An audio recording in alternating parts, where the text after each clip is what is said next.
The Priestess's time travel. This video is purely for entertainment and does not infringe on copyrights or laws. The rights to the novel and image belong to the original author. We do not claim ownership. Don't like waiting and want to listen to this fanfic in full now? Subscribe to our Patreon, where you'll find the best fanfics. Chapter 101 Relaxed Entertainment Circles. My grandparents' generation lived in dugouts, Yaosu said. There are still some remains of dugouts in my hometown. I have seen them with my own eyes and know how to dig them. Yaosu continued, the method of digging a dugout is relatively simple.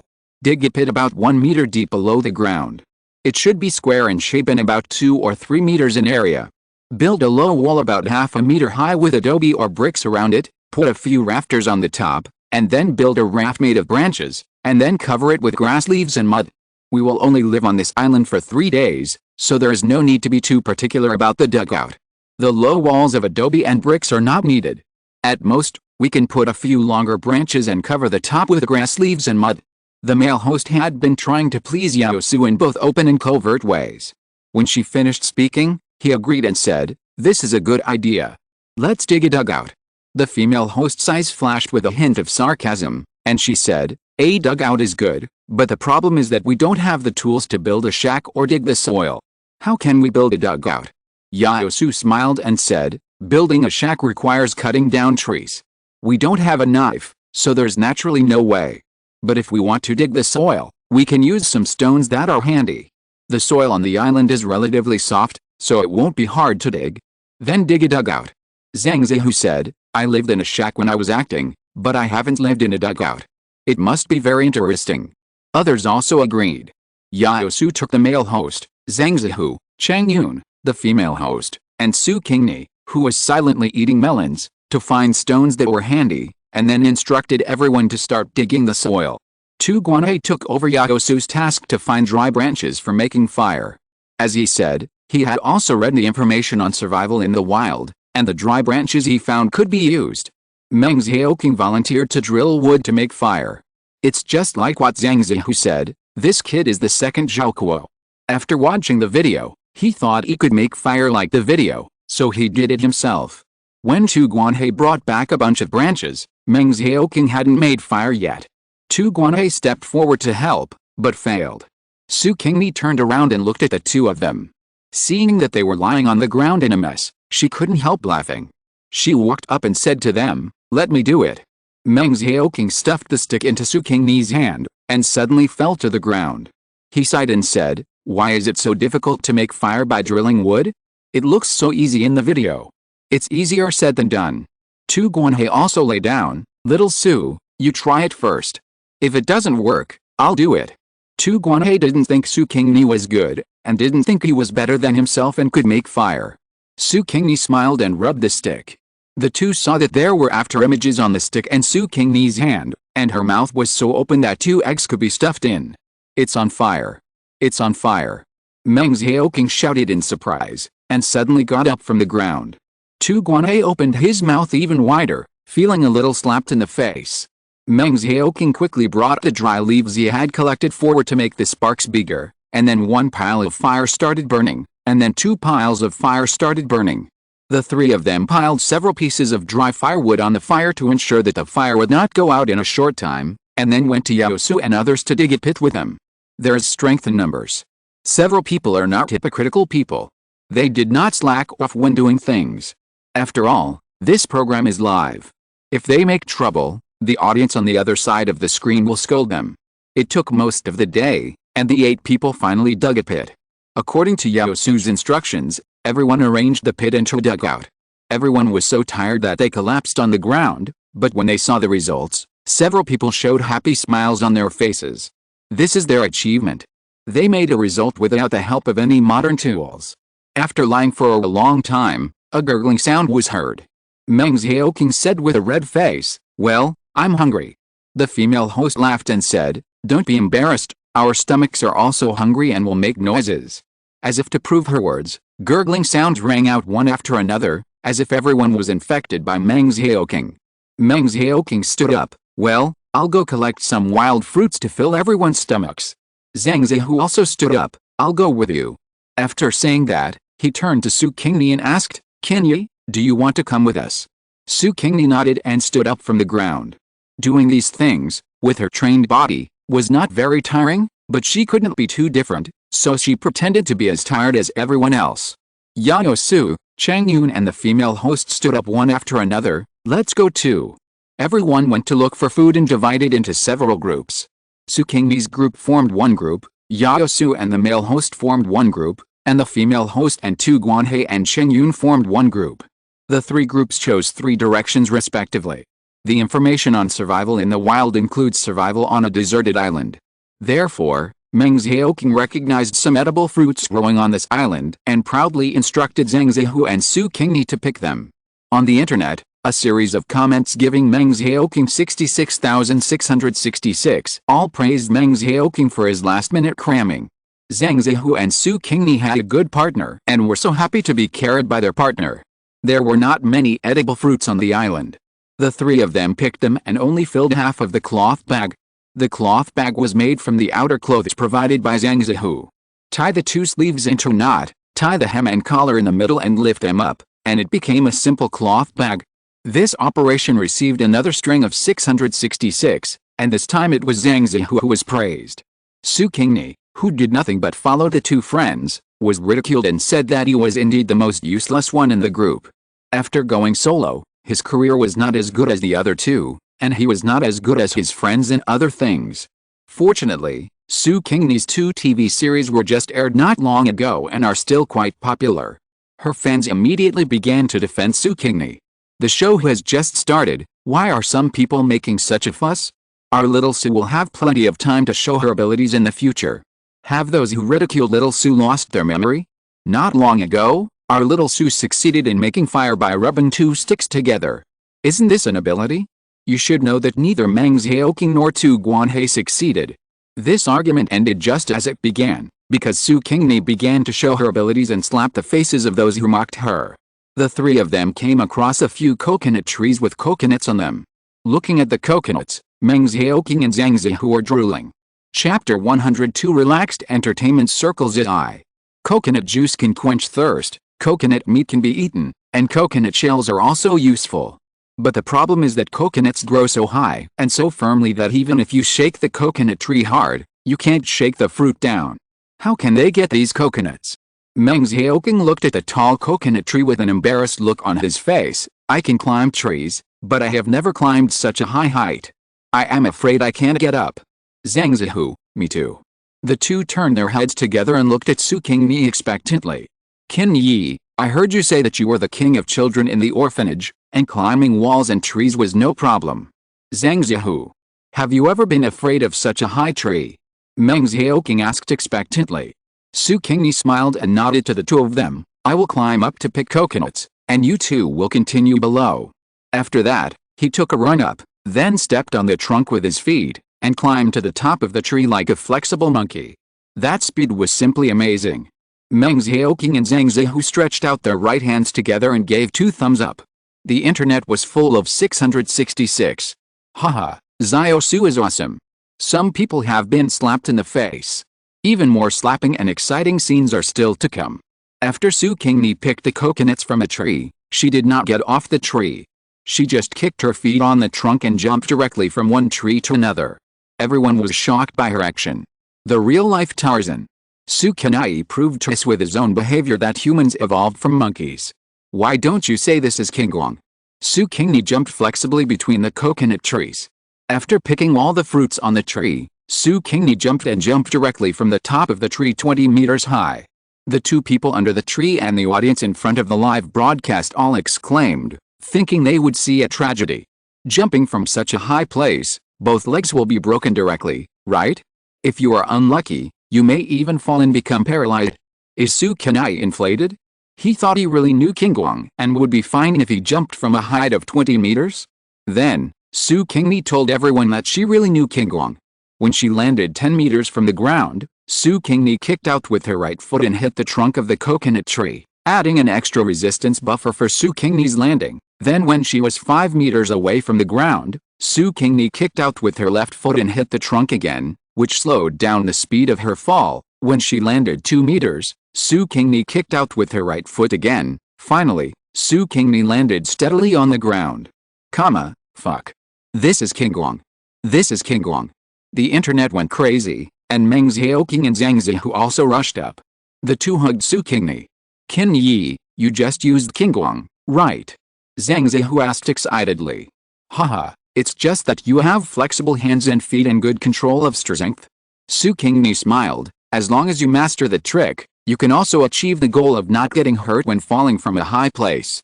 But with your skills, you can only jump from a height of 5 meters at most. If you jump higher, you will get hurt. 5 meters is fine. Please teach us. What is the trick? Meng Xiaoqing's eyes sparkled. Okay. Su Qingni agreed readily. This so-called trick is naturally part of Qingguang, but this trick is very useful. As long as you grasp the strength and speed, even without the support of internal force, ordinary people can also achieve some Qingguang effects. Just like Wei Xiaobao's God of Movement, Lord Wei doesn't have internal strength, but he still performs God of Movement very well? Exclamation mark. Zhang Zihu and Meng Xiaoqing are both smart people. The two listened to Su Qingni's explanation and practiced on the tree trunk beside them. When they returned to the camp, Zhang Zihu and Meng Xiaoqing were able to jump from a height of 2.5 meters without hurting their feet. Among the audience watching the live broadcast, some impatient young people also tried it. Some of them had good results. They happily took videos of themselves jumping and landing and posted them on the internet to share with others. They worshipped Su Qingni on the internet and called Su Qingni a master of the generation. The video of Su Qingni teaches you to learn Qingguang became popular on the entire internet. Even foreigners followed the video to learn Qingguang and worshipped Su Qingni with the people of the flower country. This video was favored by a big foreign director, and his eyes lit up at once. This is the elf prince in my mind. When they arrived at the camp, Zhang Zihu and Meng Xiaoqing stopped practicing.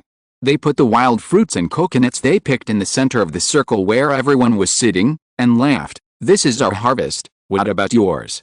The other two groups looked at the coconuts and couldn't help licking their lips. They also found edible wild fruits, but the taste was really bad, very sour and astringent, and it only had the effect of moistening the throat and slightly filing the stomach. But coconuts are different. Coconut juice is so beautiful and delicious. Zhang Zihu and Meng Xiaoqing were even more proud when they saw the harvest of the other two groups, and the dimples on their faces were exposed.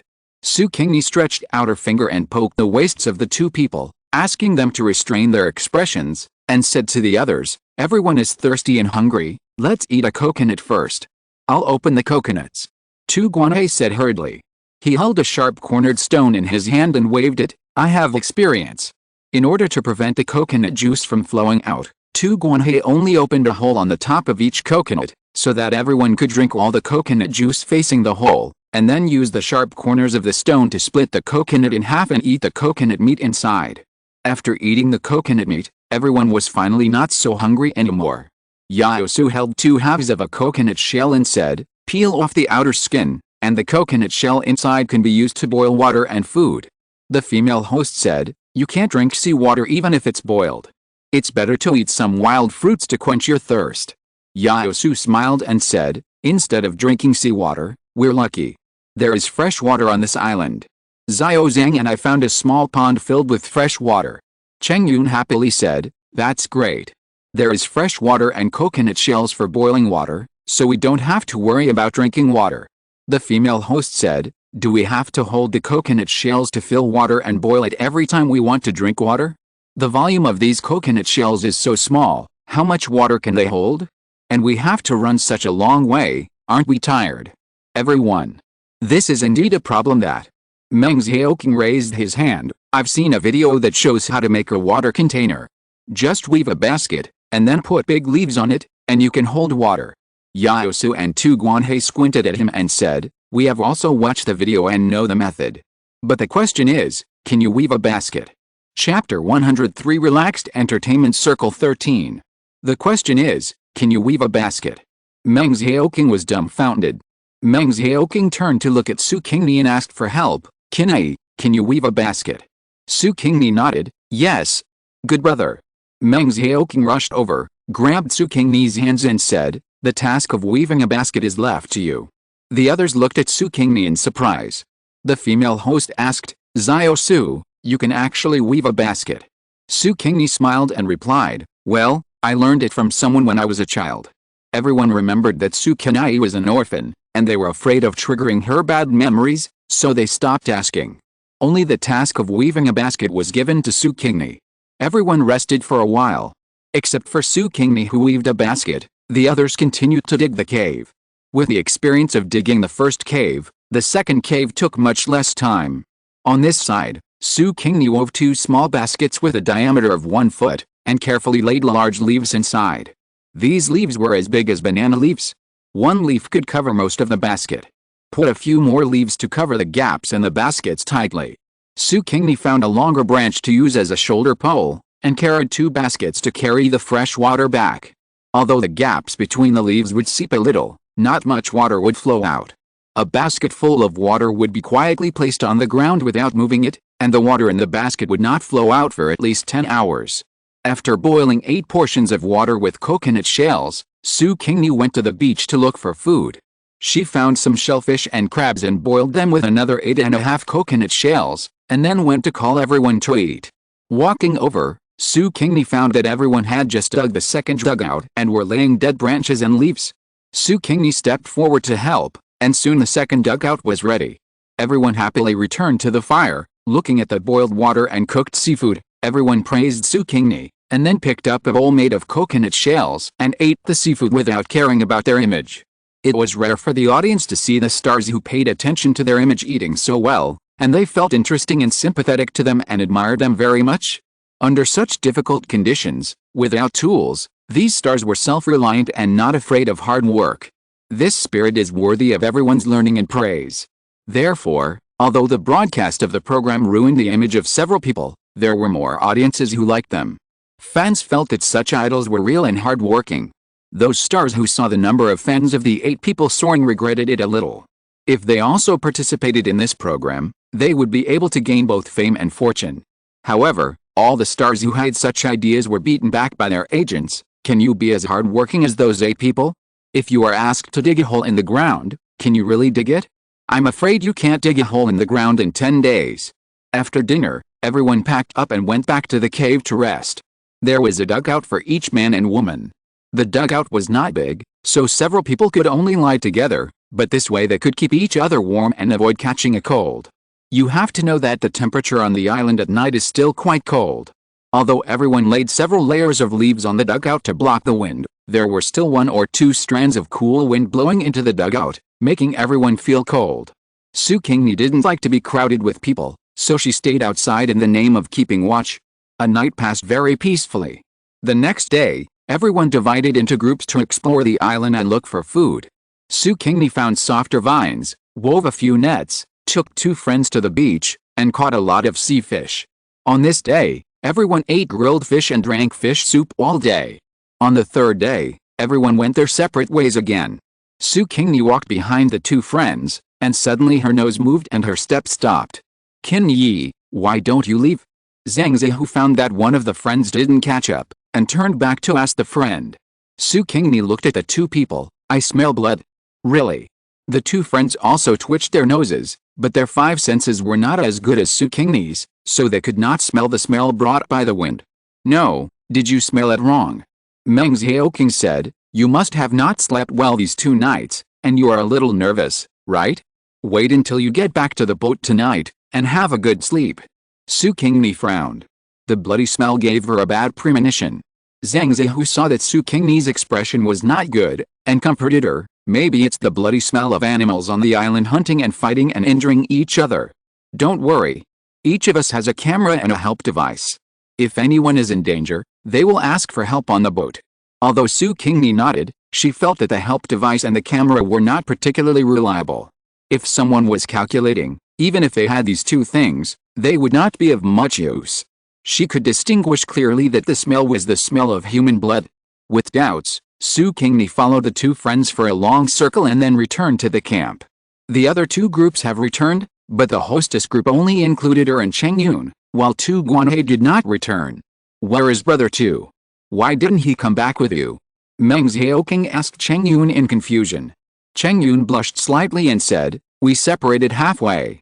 Brother Tu said that he had to solve a physiological problem, so he asked us to go first and he would come back later." Everyone looked surprised and surprised. It was embarrassing to urinate and defecate casually. But fortunately, when they had to solve physiological problems, they could turn off the camera by themselves to avoid such embarrassing things being broadcast live. After talking for a while, Tu Guanhei returned to the camp with an awkward smile. No one made fun of Tu Guanhei, but talked about a topic to ease his embarrassment. Su Qingni sniffed, and she smelled blood on Tu Guanhei's body. Su Qingni looked at Tu Guanhei carefully in a way that would not be noticed, and then she found a clue. The man in front of her was not injured, and the blood on his body was contaminated by others. However, all the participants of the program gathered together, and no one was injured, so where did the bloody smell on him come from? Su Qingni looked at the Tu Guanhei next to her, and she found that this person looked very similar to Tu Guanhei, almost exactly the same, and his little movements and habits were exactly the same, so that no one else present recognized that this person was not Tu Guanhei. Only she discovered that the man was not the Tu Guanhei she knew. Smelling the faint smell of blood, a hint of conspiracy flashed through Su Qingni's mind. She stood up. "Qin Yi, are you going to the bathroom?" "I'll go with you," Meng Xiaoqing called. Chapter 104 Relaxed Entertainment Circles of. "I'll go too," Zhang Zihu said and stood up. Su Qingni twitched her lips. These two really thought she was going to the bathroom. And she wasn't a school kid anymore. She had to go to the bathroom with a friend. Su Qingni walked towards the jungle, and Zhang Zihu and Meng Xiaoqing hurriedly followed. The three of them walked for a long distance and entered the jungle. Meng Xiaoqing was about to turn off his photographic equipment, but found that Su Qingni did not stop and strode inside. He hurriedly called him, "Qin Yi, where are you going? Are you going to the toilet and stay away from us?" Su Qingni turned her head. "Shut up." Meng Xiaoqing did not shut up, but jumped to Su Qingni's side and put his right hand on Su Qingni's shoulder. "Brother, are you reluctant to leave here and want to go around in the jungle? What's so good about this damn place? Going in is asking for trouble. Besides, the boat to pick us up will dock in half an hour. If we don't go to the beach to wait, what if we miss the time and they don't wait for us?" "No problem." Su Qingni slapped Meng Xiaoqing's hand away and said, "I have serious things to do, don't bother me." "What serious things?" Zhang Zihu asked curiously. "Why don't you call us for something serious?" Meng Xiaoqing protested. "We are brothers." Su Qingni glanced at the two of them. "Well, two strong laborers, they can also help. Come with me." Su Qingni did not tell the two of them about her suspicions first, and led the two of them to walk in the direction of the bloody smell in the wind. "Where are we going?" Meng Xiaoqing saw that Su Qingni did not want to relax. She was not walking aimlessly, but walking in a direction with a clear purpose. "We're here." Su Qingni stopped and said to a piece of land, "Here, let's dig it up."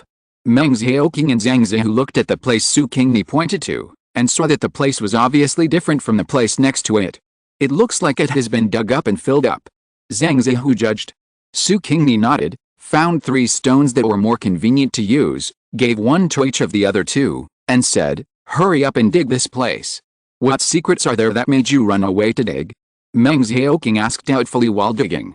He felt that a storm was about to come, and felt that the ending of this variety show would definitely not be peaceful.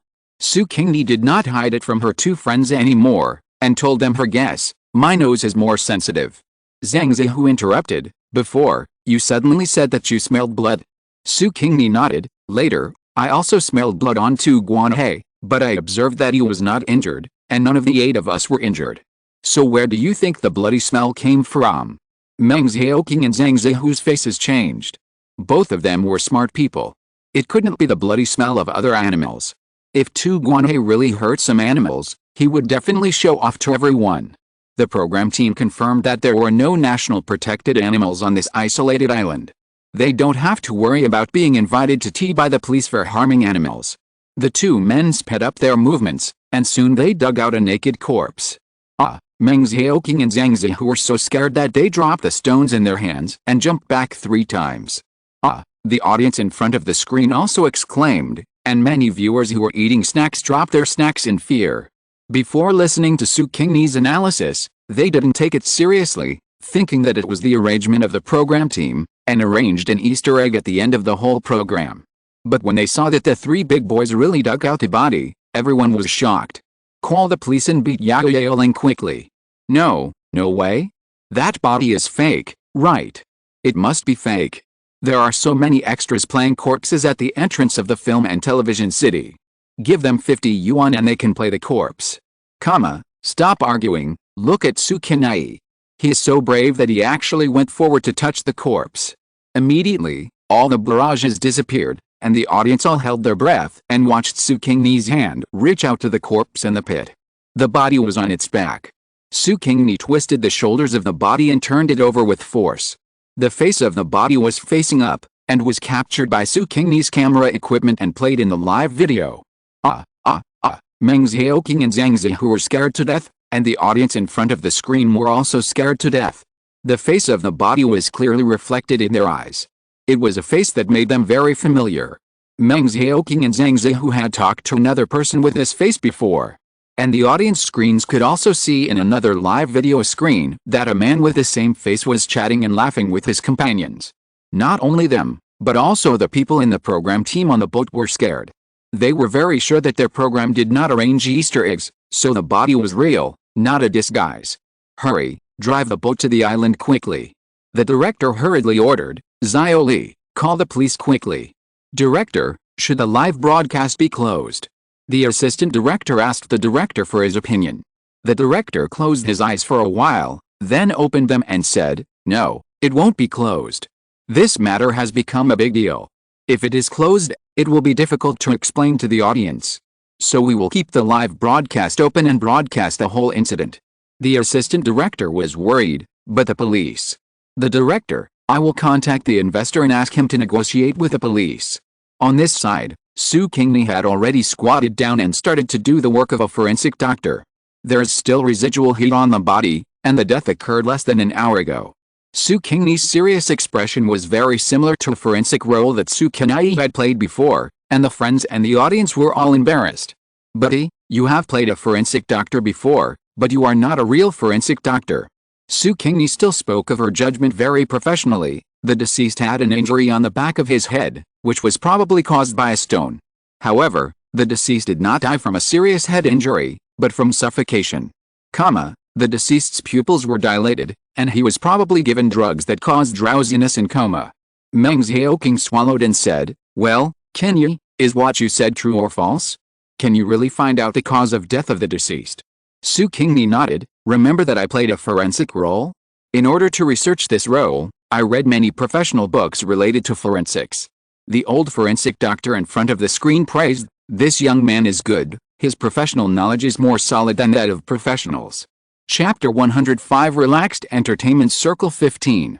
The participants of the program could not see the live video, and when they saw the ship heading for the coast, they were still confused.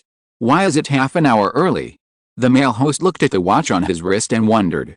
Isn't it better to be early? The female host said to the male host. Although they are nominal partners, the female host doesn't like the male host very much. In the program, the two of them also have separate activities. If I can get back to the boat earlier, I can take a shower and eat delicious food. I haven't taken a shower for 3 days, and my body is starting to itch. After she said this, the other two ladies couldn't stand it, and the men were the same. Then let's go over quickly, get on the boat quickly, and return to civilized life. I haven't slept well in the past 3 days. When I get on the boat, I must sleep for a day and a night. But Xiao Meng, Xiao Zhang and Xiao Su haven't come back yet. Cheng Yun said. The male host said, these 3 people didn't go to the bathroom, but went out to play somewhere, right? There was a moment of tension on Tu Guanhei's face, but it disappeared quickly. He believed that the plan was flawless and would not be discovered. The 3 little ghosts knew nothing, so it was even more difficult to discover the plan. Moreover, the body was buried by him, so why would the 3 little ghosts go digging for the body? He didn't know that he had guessed it right, but unfortunately there was no reward. Let's go to the boat and wait for them first. Yao Su suggested with a smile, let the staff of the program team find them. Okay. The male host agreed immediately. The 5 people walked towards the coast, wanting to get on the boat and clean themselves up as soon as possible. The ship docked, and the people from the program team got off the boat. Everyone's face was very strange, especially the way they looked at Tu Guanhei. Tu Guanhei felt uneasy and forced a smile. Why are you looking at me like that? Then 4 young and strong guys in the crew walked around Tu Guanhei and surrounded him in a siege. "I'm sorry," one of the young men said, and then rushed forward with his companions, grabbed Tu Guanhei and subdued him. "What are you doing? Let me go!" Tu Guanhei shouted, fear surged in his heart. Could it be that what he did was really discovered? His eyes couldn't help but glance at another person. The other 4 were shocked. They didn't understand why the program group did this. Was it an Easter egg? Yaosu was an old friend of the director, so she stepped forward and asked, "Director Sun, what happened? Why did you arrest Tu Guanhei?" Director Sun walked to Yaosu's side, and Yaosu saw that his brows were wrinkled into shape. "Yaosu, this person is probably not Tu Guanhei." "What?" Yaosu screamed, his eyes full of horror. The other 3 were also surprised. The female host said, "Director Sun, are you kidding? This is obviously Brother Tu, how could it not be? Is the program group doing some kind of prank on us?" Director Sun said, "I can't be sure if he is Tu Guanhei himself, but I can be sure that he is related to a murder case. The crew has called the police, and the police and investors are rushing over by helicopter. Once the police investigate clearly, they will know if this person in front of them is Tu Guanhei himself." Murder case. Several artists were shocked, and they all looked at Tu Guanhei in disbelief. "I can't tell. During these days, Tu Guanhei was very nice to everyone. Because you are the oldest, you take good care of Cheng Yun and the female host. You also get along well with the people in other groups. You are hardworking and a very good person. How could you be a murderer?" Although everyone expressed doubts, they still unconsciously moved their feet and moved away from Tu Guanhei. It is human instinct to seek benefits and avoid harm. While the director was talking to everyone, several staff members had already entered the jungle. Tu Guanhei and his accomplices were beating wildly in their hearts, and Tu Guanhei's eyes were filled with despair and disbelief. These people were looking for the body. But the plan of himself and his companions was so sophisticated. Tu Guanhei took the initiative to turn off the camera before being attacked by himself. The footage of his own actions would never be transmitted back to the crew. How did they know? His companions found out clearly that there were no cameras installed on the island except for the cameras carried by the artists participating in the show. His doubts were not answered for long, because not long after, Su Qingni and the other 2 came out of the jungle. The director stepped forward and said to the 3 people, "Thank you very much this time. If it weren't for you 3 who found the body, our program team would have been fooled by the murderer and become the murderer's accomplice." Meng Xiaoqing laughed and said, "It's all thanks to Qin Yi. He has a sharp nose and smelled the blood, so he led us to find the body." Hearing this, Tu Guanhei glared at Su Qingni with hatred and resentment on his face. It was this person who ruined his plan. Su Qingni felt 2 resentful gazes, one blatant from Tu Guanhei, and one very obscure from Yaosu. Su Qingni turned her head and smiled at Yaosu. "Movie Queen Yao, if you want to glare at me, just glare openly. Why do you have to be sneaky?" Yaosu smiled and said, "I'm just curious about how sensitive your nose is, so I couldn't help but look at you a few more times." As a good friend, Zhang Zi, who heard other meanings from Su Qingni's words, "Movie Queen Yao, Qin Yi said that you were glaring at him. Glaring and looking are different. Looking is just an ordinary gaze, while glaring contains negative emotions such as anger and resentment. Movie Queen Yao, may I ask, why do you hate my brother?" Yaosu's heart sank, and he felt that the 3 young men in front of him seemed to know something. He hurriedly forced a smile and said, "No, how could I hate Yaosu? Yaosu must have felt it wrong." Su Qingni said, "My nose is very sensitive, and my feeling must be good." Meng Xiaoqing then said, "The bodies that were dug out have proved that my brother has a keen sense of smell. If he says he has a good sense, then he must have a good sense. Queen Yao, I actually have a good sense too. Just like your smile just now, I always feel it's very forced. And your eyes are a little flickering. Have you done something wrong?" Zhang Zihu interjected, "Queen Yao didn't behave like this before. It may be related to what we found now." Director Sun, as a friend of Yaosu, hurried to smooth things over for Yaosu.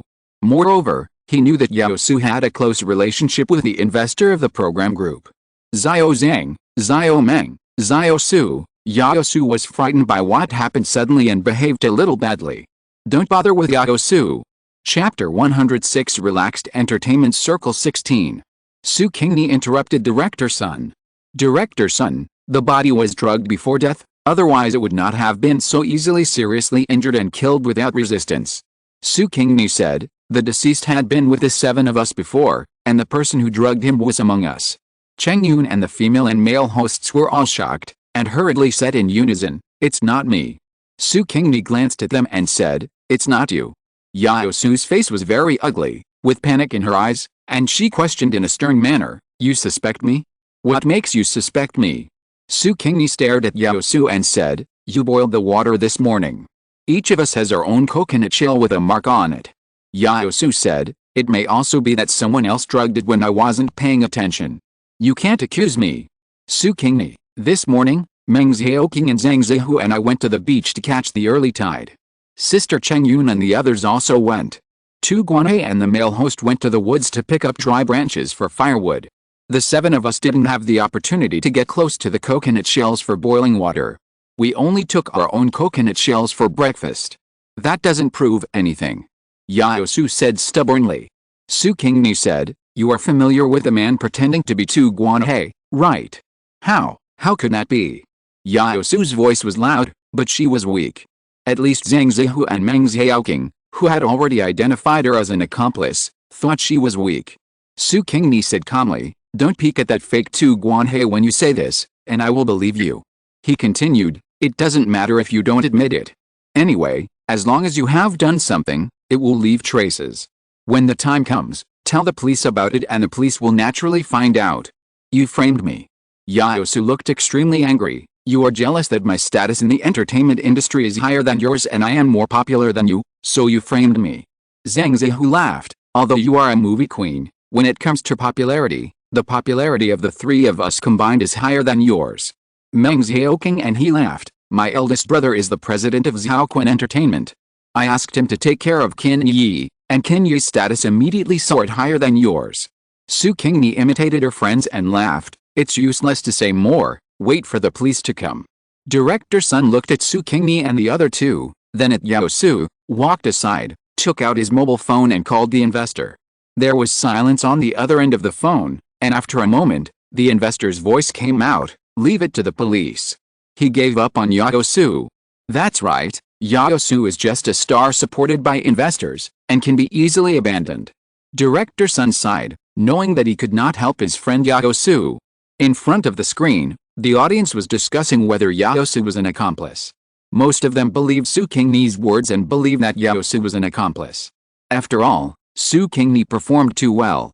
She found the body and examined the body, just like the detective on TV. Then she analyzed who the accomplice was. Isn't it normal? Only Yao Su's die-hard fans didn't believe that their idol was an accomplice. They all shouted that Su Qingni wanted to step on her idol to get to the top. Then she was ridiculed by the crowd.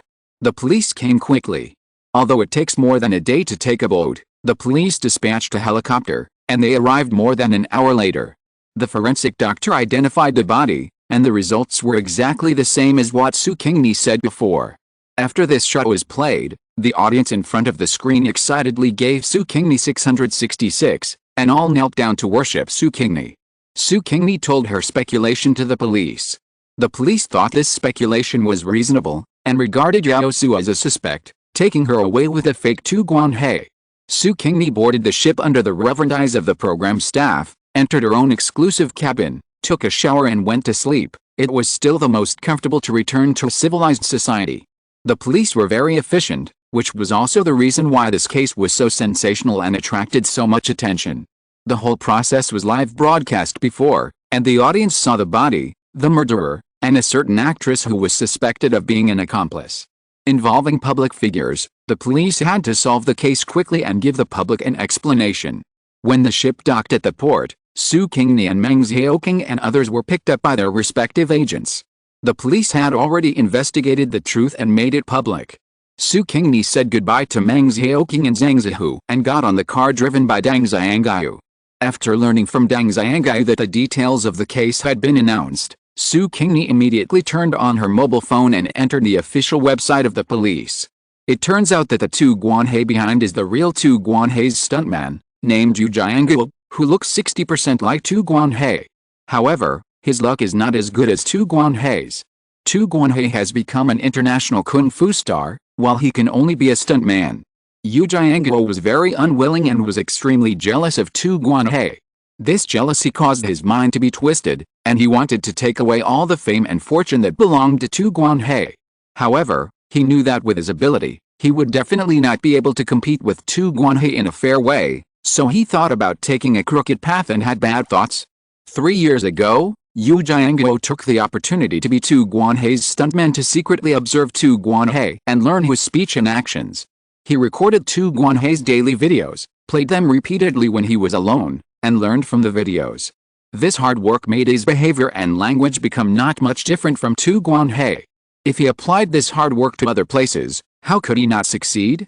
Half a year ago, Yu Jianguo went to a country where almost everyone had plastic surgery and made his appearance exactly like Tu Guanhei. After returning to China, Yu Jianguo contacted Yao Su and asked Yao Su to help him. Yao Su and Yu Jianguo are fellow villagers and old lovers. The two have been together for 10 years and know each other very well. Yao Su still has feelings for Jianguo, and the breakup was also because of succumbing to the pressure of reality. But what if Yu Jianguo becomes an international kung fu superstar with money, fame and status? Then they will have no realistic pressure and can be together. Although Yao Su is supported by a sponsor, she knows that this relationship will not last long. In just 2 or 3 years, the sponsor will find other young and beautiful women and end the relationship with her. After the relationship ended, she was older and it was difficult to find a sponsor. It would be better to find a way out and get married. Yu Jianguo is Yao Su's way out. In the past, when Yu Jianguo had no money, she would never choose him. But now, Yu Jianguo's plan has succeeded, and he will have both money and fame. Who knows, he will also help her gain more fame, and go beyond a domestic entertainment circle and go international. How to choose. Yao Su did not hesitate for long. Chapter 107 Relaxed Entertainment Circle 17. Marx taught us that once there is a proper profit, the capitalist will become bold. With a profit of 50%, it will take risks. For a profit of 100%, it will dare to trample on all human laws. With a profit of 300%, it will dare to commit any crime, even risking being hanged. Yu Jianguo and Yao Su implemented all this very thoroughly. For the sake of profit, the two did not take human life into consideration. Moreover, the reason why Yao Su was willing to help Yu Jianguo, in addition to the above interest factors, was because Yao Su had a handle in Yu Jianguo's hand. This was not the first time Yao Su was involved in a murder case. When she was a teenager, Yao Su had killed someone, but it was just an accidental killing a second-rate guy who wanted to violate her. At that time, Yu Jianguo was buried with Yao Su. Yu Jianguo threatened Yao Su with such a handle, and Yao Su was unwilling to join Yu Jianguo's plan. Yao Su was the mistress of the investor of the Desert Island Survival Program Group. She knew the detailed plan of the program before Director Sun, and thought it was a good opportunity to take the place of a dead person, so she notified Yu Jianguo. Yao Su first inquired about the deserted island used in the program from the sponsor and told Yu Jianguo. Yu Jianguo arrived on the deserted island 5 days before the artists arrived, one step ahead of the program team and the artists, hiding in a cave he dug himself. During the days when the artists were on the island, Yu Jianguo avoided everyone and secretly communicated with Yao Su. Until the last day, the two took action. Just as Su Qingni speculated, Yao Su took the opportunity to boil water to drug Tu Guanhei. She not only gave people a coma-inducing drug, but also a drug that caused diarrhea. In terms of dosage, the two have studied it countless times and have been able to accurately grasp the dosage of the drug to ensure that Tu Guanhei will have an attack within the time they expected. Tu Guanhei was just as they expected. The laxative took effect first, and he separated from the two female members, turned off his camera, and got into the bushes. At this time, the drug that causes drowsiness also took effect. Tu Guanhei squatted on the ground in a daze, and he didn't realize that Yu Jianguo, who was hiding in the dark and spying on him, had quietly touched behind him. Yu Jianguo smashed Tu Guanhei's back of the head with a stone, causing Tu Guanhei to be seriously injured. Yu Jianguo changed Tu Guanhei's clothes and put them on himself, and threw the seriously injured and unconscious Tu Guanhei into the pit that had been dug first, and then filled it with soil. Tu Guanhei was buried alive and suffocated to death in a coma. Tu Guanhei's fans were extremely sad. They mourned Tu Guanhei on the internet and cursed Yu Jianguo and Yao Su, the two murderers. Yaosu's fans dared not speak anymore and quit being fans. They didn't want to be fans of a vicious murderer. At this stage, the TV series and movies played on the internet and TV are all those in which Tu Guanhai has participated.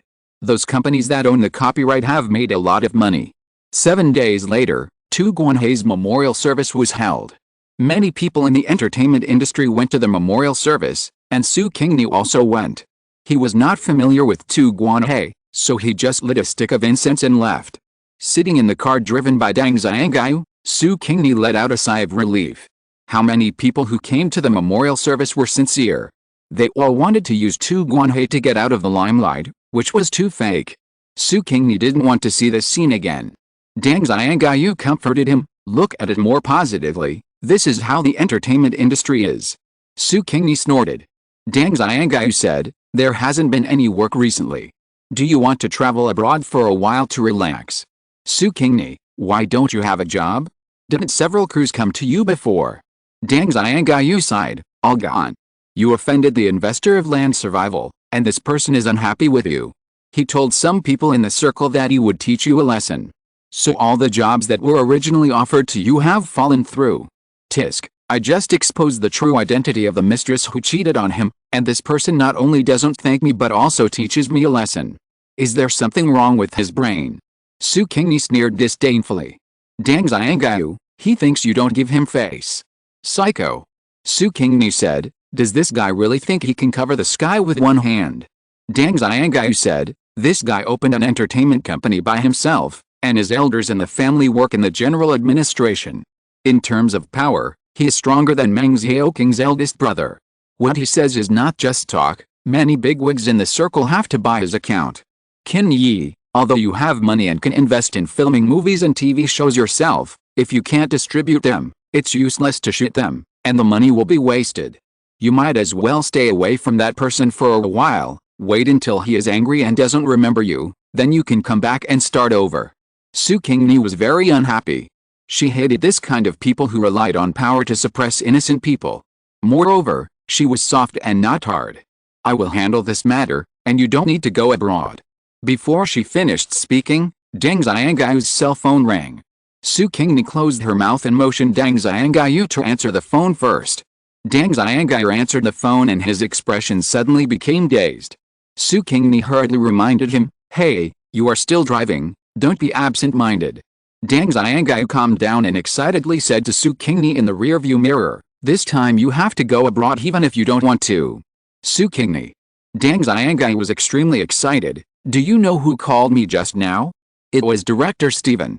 Director Stephen White. He called me and wanted you to participate in his new movie." Stephen White. Su Qingni chewed on the name and quickly searched on her mobile phone. She took over all the relevant knowledge of Su Qingni about the domestic entertainment industry, but because of the knowledge of the foreign entertainment industry, she did not receive it and did not pay much attention to it. She thought she was only involved in the domestic entertainment industry, but she didn't want to go to the foreign entertainment industry. The information of Stephen White soon appeared on the mobile phone. Stephen White, a famous Hollywood director, a world-class director, has won the Oscar for Best Director 3 times and the Golden Globe Award for Best Director 7 times. Needless to say, there are too many other honors. He is somewhat like the director Steven Spielberg on Earth that Su Qingni knew. He also combines business and art seamlessly, making movies that are entertaining while also having a high level of artistry and humanistic care. According to the news on the internet, this director is planning to shoot a fantasy film, which has very strict requirements for actors. Not only must they have good acting skills but also good looks. Most importantly, the actor's temperament must match the character in his movie. No matter which one is missing, he will not choose them as actors in his new movie. Because of this, director Stephen White started selecting actors in March last year, and it has been more than a year and a half now, and the actors have not yet been selected. Chapter 108 Relaxed Entertainment Circles VI. Dang Xiangyu was very excited. Director Stephen said that you don't need to audition, and you can directly participate in the role of the elf in the movie. That's one of the main characters. You are really going abroad and going to the world. How did director Stephen know me? Su Qingni was puzzled. Dang Xiangyu said, the video of you participating in survival on deserted island has been circulated abroad. It's the part where you jumped down from the coconut tree. It's so exciting. Foreign netizens also learned the skills of falling from a high altitude from the video. Director Steven saw that part and immediately said that you're the elf prince he's looking for. By the way, that's Qingguang, right? Qin, you are not the apprentice of some hermit master, right? Su Qingni, haha. Now you have to go abroad. After Deng Xiangyu sent Su Qingni home, he immediately bought a plane ticket to LA online and handled the procedures for the two of them to go abroad. The date of the ticket is 3 days later. During these 3 days, Deng Xiangyu asked Su Qingni to stay at home and rest. Su Qingni hugged her laptop and chuckled. Rest? Impossible. A lot can be done in 3 days. How could she, a great witch god, be threatened by a mortal from a small world? It is one thing to be willing to go abroad, and it is another thing to be forced to go abroad. Godsu was very unhappy. Su Qingni hated people who relied on their power to act recklessly and treated ordinary people as ants. When she was just an ordinary human, she wiped out the family who killed her friend by relying on her own power, relying on the power of Empress Pingxin. Now she has power that is not inferior to Empress Pingxin, so she naturally cannot let that kind of person bully her. Of course, Su Qingni did not use power beyond the laws of this world, and still used superb hacking methods. If the investor and his family had not done anything illegal, she would at most expose some of the investor's black materials and make him look bad. But if he had done something illegal, Su Qingni only took 1 day to investigate the investor's experience from childhood to adulthood in detail. Well, although this man has kept many female stars, and has suppressed many innocent artists in the entertainment industry with his power, and has been able to call the shots in the entertainment industry, he has never done anything illegal. At most, he raced with others and violated traffic rules, but he did not hit anyone. On the contrary, this man's relative who is an official took too many bribes and did many evil things with his power. Su Qingni packaged the course of these things and evidence and sent them to the opponents of the official relatives. This one and that relative are competing for a very important position. After doing everything, Su Qingni slept at home for a whole day, and the next day she flew abroad with Deng Xiangyu. She no longer paid attention to the news from the investors. She knew that the opponents of her relatives would not let her relatives go, and as long as the relatives fell, the investors would have no support, and they would have no say in the entertainment industry, and others would no longer buy his account. And the ban order she had done would be automatically lifted. The movie directed by Steven is called Yes Continent, which tells the story of a team of adventurers fighting against the demons to protect the peace of the continent. There are 5 protagonists, including the human magician, the human knight, the dwarf fighter, the orc assassin and the elf archer. Su Qingni plays the role of the elf archer, and her identity is the prince of the elves. As soon as she arrived at the crew, Su Qingni was dazzled. There were all handsome men and beautiful women, so pleasing to the eyes. However, he was the only oriental face in the whole crew, which made him more conspicuous. Everyone looked at her with different eyes, some friendly, some jealous, some inquiring, some disdainful. Everyone's eyes showed one meaning. Why did director Steven choose an Oriental to play the elf prince? What's so good about him? These actors have not seen the video of Su Qingni jumping down from the tree. After all, this is abroad, and the scope of the video is not as wide as in China. Director Steven is a chubby old man with a kind face. He did not explain to everyone, but smiled and asked the makeup artist to make up Su Qingni first. Su Qingni's shell is very good, and his facial features are quite profound. The makeup artist applied a layer of waterproof cream powder on Su Qingni's face and skin color, making Su Qingni's skin several shades whiter. She also put on green contact lenses and a long moonlight-colored wig for Su Qingni, and used a makeup pen to deepen the contours of Su Qingni's facial features. From this point of view, Su Qingni's appearance is not much different from those foreign actors, but she has a more oriental softness, which is more in line with the slender and handsome appearance of the elf prince described in the script. Director Steven was very satisfied with Su Qingni's appearance and smiled and said, "My vision is really good. You are the most suitable person to play the elf prince."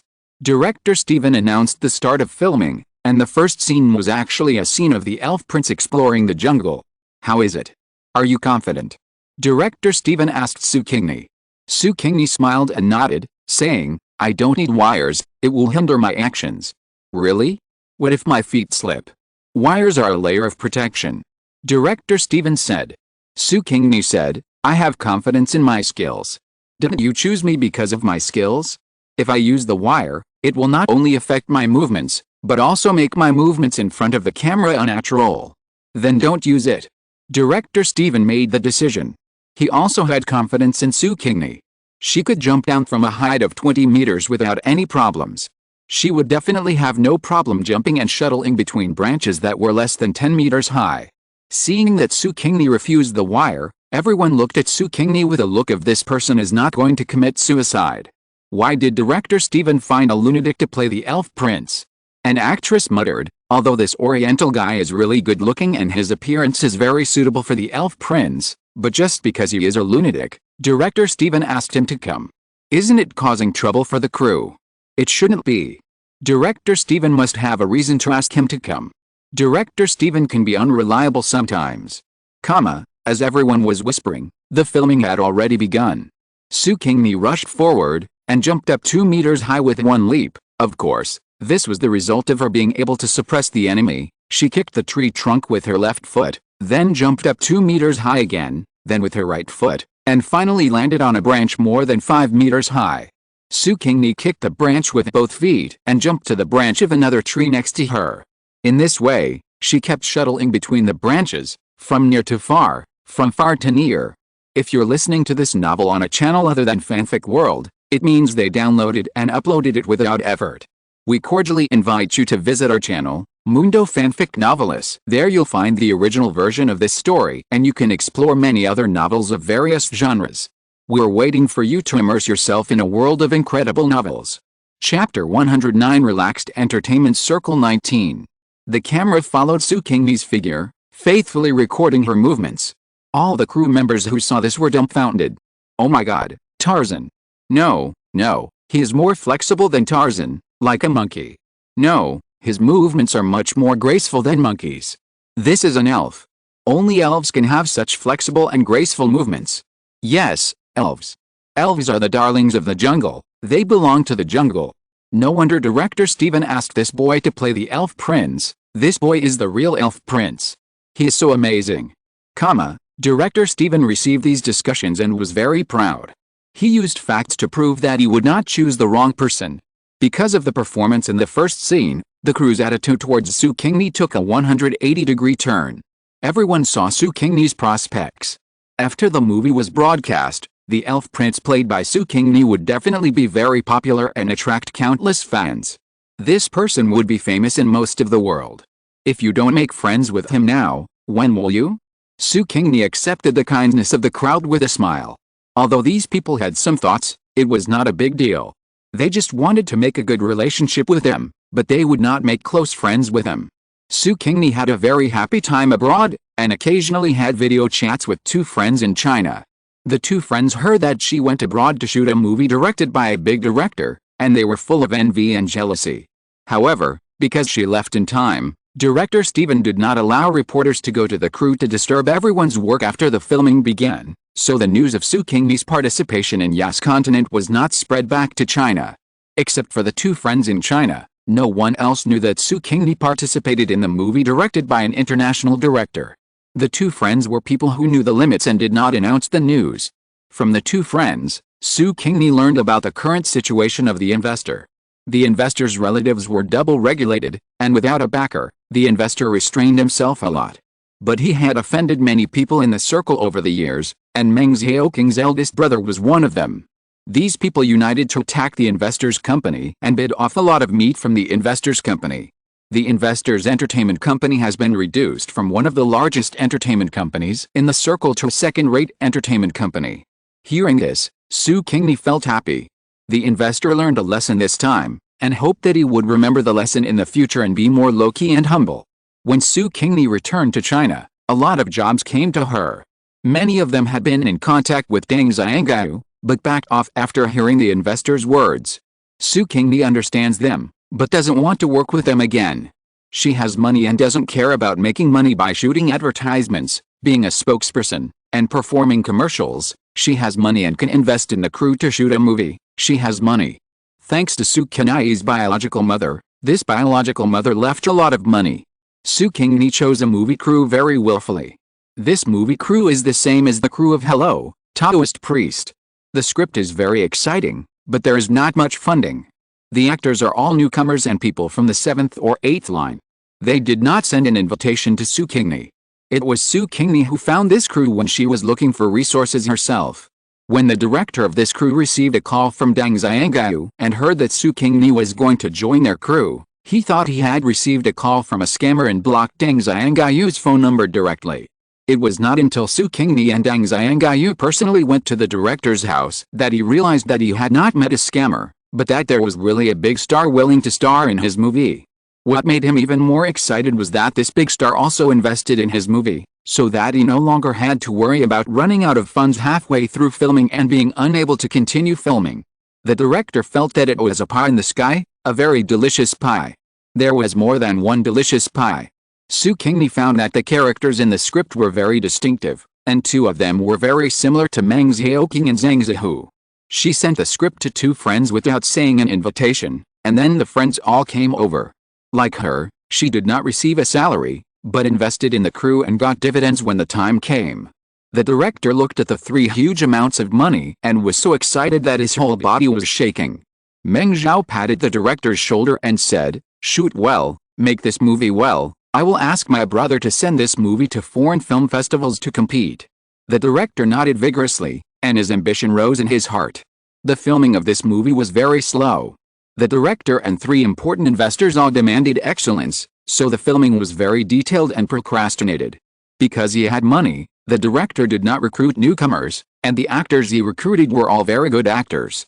Among them, there are famous actors, and there are also 7 or 8 line actors who are not famous but have good acting skills.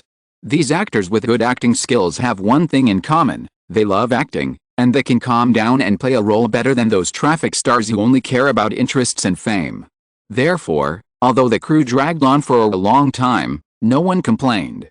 Of course, this is also related to Su Qingni giving money to the director and asking the director to give everyone red envelopes.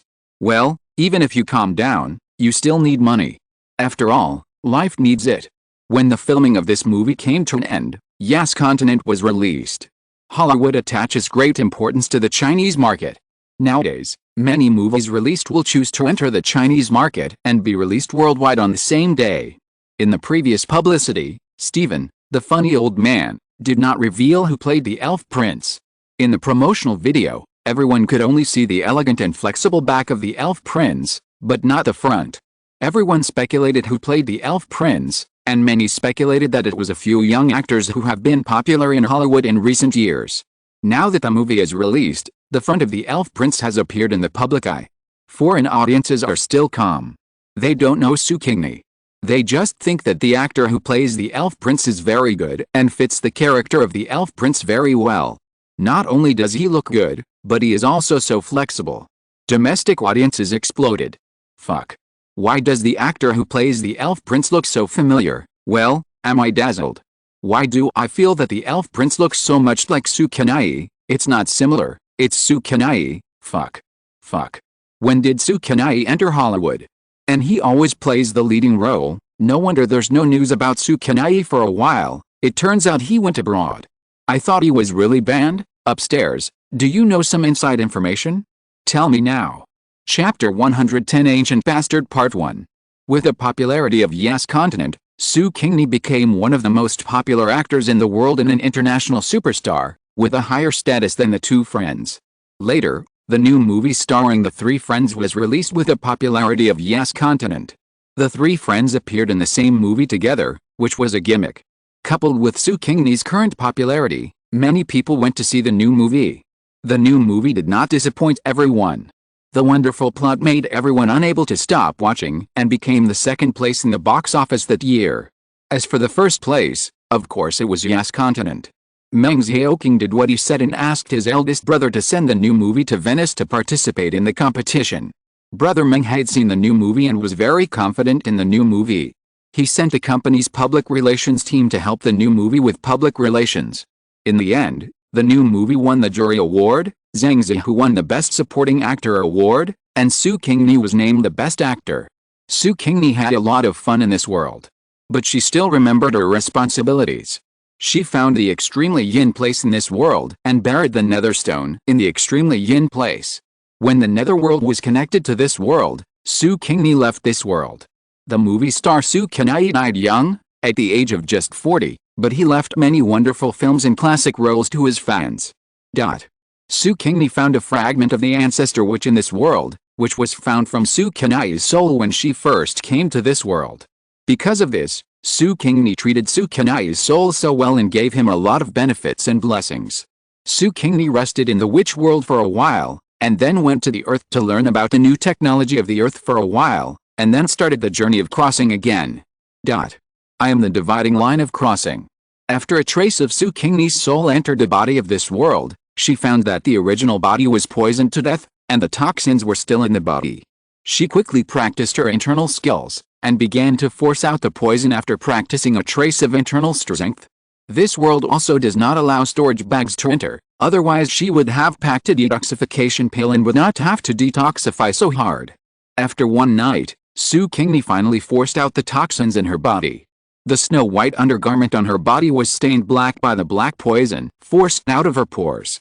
It was extremely ugly with white and black patches, which made the maid who came in to serve her exclaim, and then she kept complaining, "Did the master knock over the inkstone? How did it spill on the clothes? Why don't you sleep at night and mess with the inkstone? Shut up!" Su Qingni shouted impatiently, stopping the maid's complaints. The maid was a little dissatisfied and wanted to say something, but her eyes met Su Qingni's cold eyes, and she shivered with fear and dared not speak again. She just wondered in her heart that the eldest young master seemed to be a little different today. "Let someone send a bucket of bath water over, I want to take a bath," Su Qingni ordered. "Take a bath early in the morning." The maid's words and dissatisfaction were all swallowed back into her stomach under Su Qingni's cold gaze. The maid said yes and was about to leave the room. Su Qingni said, "You'd better hurry up and don't waste time. Otherwise, I will tell my father to drive you out of the mansion. After all, I am the eldest young master of this mansion." The maid was so scared that she drove away her little thoughts in her heart and hurried to arrange the bath water. Su Qingni lay back on the bed and began to receive the memory of this body. The original owner of this body was a poor child. He was a bastard of a wealthy family, but he had been suffering with his mother when he was a child. After his mother died, he ate at hundreds of families in the village for 2 years before he was found by his biological father and returned to his wealthy home. It turned out that his biological father was an official and his family was extremely wealthy. The Su family is a family of nobility, but there are unexpected events. When Su Chang, Su's father, was a teenager, the Su family was involved in a storm of succession. Su Chang's grandfather and father died, and the rest of the Su family was exiled to the border. Su Chang's other relatives died on the way to exile or died at the border. In the end, Su Chang was the only one left in the huge Su family. When Su Chang was 15 years old, he married his fiancée. His fiancée's family was also involved in the struggle for succession, and only his fiancée and her younger brother were left in the family. Su Chang and Madame Su can be said to have shared weal and woe and had a very good relationship. When he was 17 years old, the new emperor ascended the throne. The new emperor and Su Chang's grandfather were teacher-student relationships. After he came to power, he helped the Su family and Madame Su's family to overturn the case and recalled Su Chang's Madame Su and Madame Su's younger brother Du Zhe back to the capital. In order to make up for the two families, the new emperor granted Su Chang and Du Zhe a title, although the title was not very high. Both Su Chang and Du Zhe were ambitious people. They were not willing to enjoy the title that was exchanged for the blood of their ancestors. The two worked hard, then took the imperial examinations and entered the officialdom, and had real jobs. The two families began to revive. But the Su family had no successors. Su Chang was injured when he was in the frontier. His body was always weak, and he would always fall seriously ill in winter. The imperial physician also diagnosed him and said that Su Chang would not live too long. Perhaps due to the influence of his physical condition, Su Chang was very thin in terms of offspring. He was over 40 years old and had only one daughter. Unlike Du Zhe, he had 7 legitimate and illegitimate sons. The Du family's incest inheritance was not a problem. As for the Su family, all the close relatives of the Su family died, and Su Chang could not find a child with close blood to inherit the Su family. Just when Su Chang resigned himself to his fate and despaired, one of his old servants carefully told Su Chang that he actually had other children. Su Chang had concubines before. After he was over 30 and his wife had not given birth to a son or a daughter, Su Qingni took in 3 concubines. However, these 3 concubines were not very good. They either died or made mistakes and were sold. They did not leave a child for the Su family, but Mrs. Su gave birth to a daughter. One of these 3 concubines died of a cold less than half a year after entering the house. Another one didn't know whether it was good luck or bad luck, she was pregnant. Su Qingni, who didn't have a son or daughter at the time, attached great importance to the concubine's belly, and Mrs. Su also attached importance to it, and sent the concubine to eat expensive supplements every day. As a result, the baby was too big to be delivered, which caused the pregnant woman to have a difficult delivery. The baby died at birth. The last concubine was sold by Su Qingni because she planned to murder Madame Su. Madame Su was pregnant, and the concubine was jealous. She didn't want Madame Su to give birth to the child, so she planned to give Madame Su an abortion drug. Fortunately, the nanny beside Madame Su found that the taste of the drug was wrong, and this exposed the concubine's conspiracy. Su Qingni was furious and sold the concubine. From then on, Jia Zhang never took a concubine again. Chapter 111 Ancient Bastard Part 2. The old servant was a servant of the Su family. He used to be a subordinate of Su Qingni's mother. He was very loyal to Su Qingni's mother and Su Qingni, and was also trusted by Su Qingni. After Su Qingni was recalled to the capital by the new emperor, the old servant took the initiative to return with her son and daughter. Her son followed Su Qingni and became one of Su Qingni's most trusted people. The old servant told a truth that made Su Qingni excited and sad. It turned out that he had a child. The concubine who gave birth at the time did have a difficult delivery, but the reason for the difficult delivery was not just the reason of the supplement. It was also because someone gave her a pregnancy-preserving medicine when she was giving birth, which caused her to be unable to give birth. In the end, although the child was born, there was no reaction. Su Qingni was very uncomfortable at the time and asked a servant to deal with the child. Newborn babies cannot be included in the family tree or buried in the ancestral tomb. The old servant said to Su Qingni, "The servant Qiuxiang who handled the child is from the same hometown as Aunt Gui. Aunt Gui took good care of her, and this person has always been grateful for Aunt Gui's care." She suspected the real reason for Aunt Gui's dystocia, and secretly hid the remnants of the medicine that Aunt Gui drank. After asking a doctor to look at it, she found that it was a medicine to preserve the fetus. Therefore, that person was worried about the safety of the young master and did not dare to send him back to the mansion. Su Qingni asked in a trembling voice, "The child didn't die?" The old servant replied, "The child was suffocated in the stomach and did not respond after birth. His breath was too weak to be detected, so people thought the child was dead at birth." After Qiuxiang carried the child out of the mansion, not long after, the child recovered and began to cry. Qiuxiang realized that the child was not dead. She was worried that the child would be killed like her own aunt, so she did not dare to send the child back to the mansion, but sent him to her brother and sister-in-law, asking him to help take care of the child. After Aunt Gui died, the madam sent all the maids around her out of the house. Qiuxiang got married under the arrangement of her family, and then took the young master to raise herself. The identity of the young master was unknown to Qiuxiang, her brother and sister-in-law, and even Qiuxiang's husband. 2 years ago, Qiuxiang and her husband both died in an accident. Their children were taken away and raised by Qiuxiang's husband's brothers. But the young master was brought by Qiuxiang, not the child of Qiuxiang's husband's family, and their family was unwilling to raise the young master. The young master lived in that small village for 2 years by eating at other people's houses. This time, Qiuxiang's family really couldn't make ends meet, so her sister-in-law came to me and exchanged information about the young master for money. I was afraid that what her sister-in-law said was false, so I went to the small village to see the young master in person. I found that the young master looked exactly like you, old master, when you were a child, so I dared to tell you. What is Su Qingni's mood now? There is happiness, sadness, and helplessness. Happy that the Su family finally has an heir, sad that Madame Su actually resorted to trickery against the pregnant concubine. It turns out that the lady who always behaves generously actually has another side. Does she know that doing so will make her heiress? If she knew, would she still do it? For the first time, Su Qingni had a grudge against his wife. But after all, they were a young couple, sharing joys and sorrows for so many years, and their feelings were very deep. Su Qingni soon put that grudge behind his mind. Su Cheng went to the small mountain village in person and saw that the child really looked very much like himself when he was a child. He also conducted an investigation according to what the old servant said, and after confirming that the child was his own son, he took the child back to the mansion. The child had just returned to the mansion, and Su Cheng was still very close to the child. But because Madame Su was unhappy, Su Cheng also reduced his closeness to his son. But this was his only son after all, and he attached great importance to his son's teachings. He hired a teacher for his son to teach him to read, and wanted to cultivate the child to become a useful person who could be able to shoulder the burden of the Su mansion and become the future head of the Su mansion. However, he underestimated his wife's jealousy and viciousness.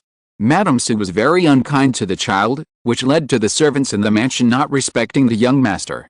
It can be seen from the attitude of the maid just now. That's not all. Madame Su became more and more stubborn and could not tolerate the child at all. She finally took action against the child and poisoned the child's food. Knowing the tragic experience of the original body in just 10 years, Su Qingni felt very sympathetic to the child. With a flick of her finger, the merits the size of her little finger flew out from between her fingers, flew into the projection of the underworld of this world, and merged into the body of a little boy.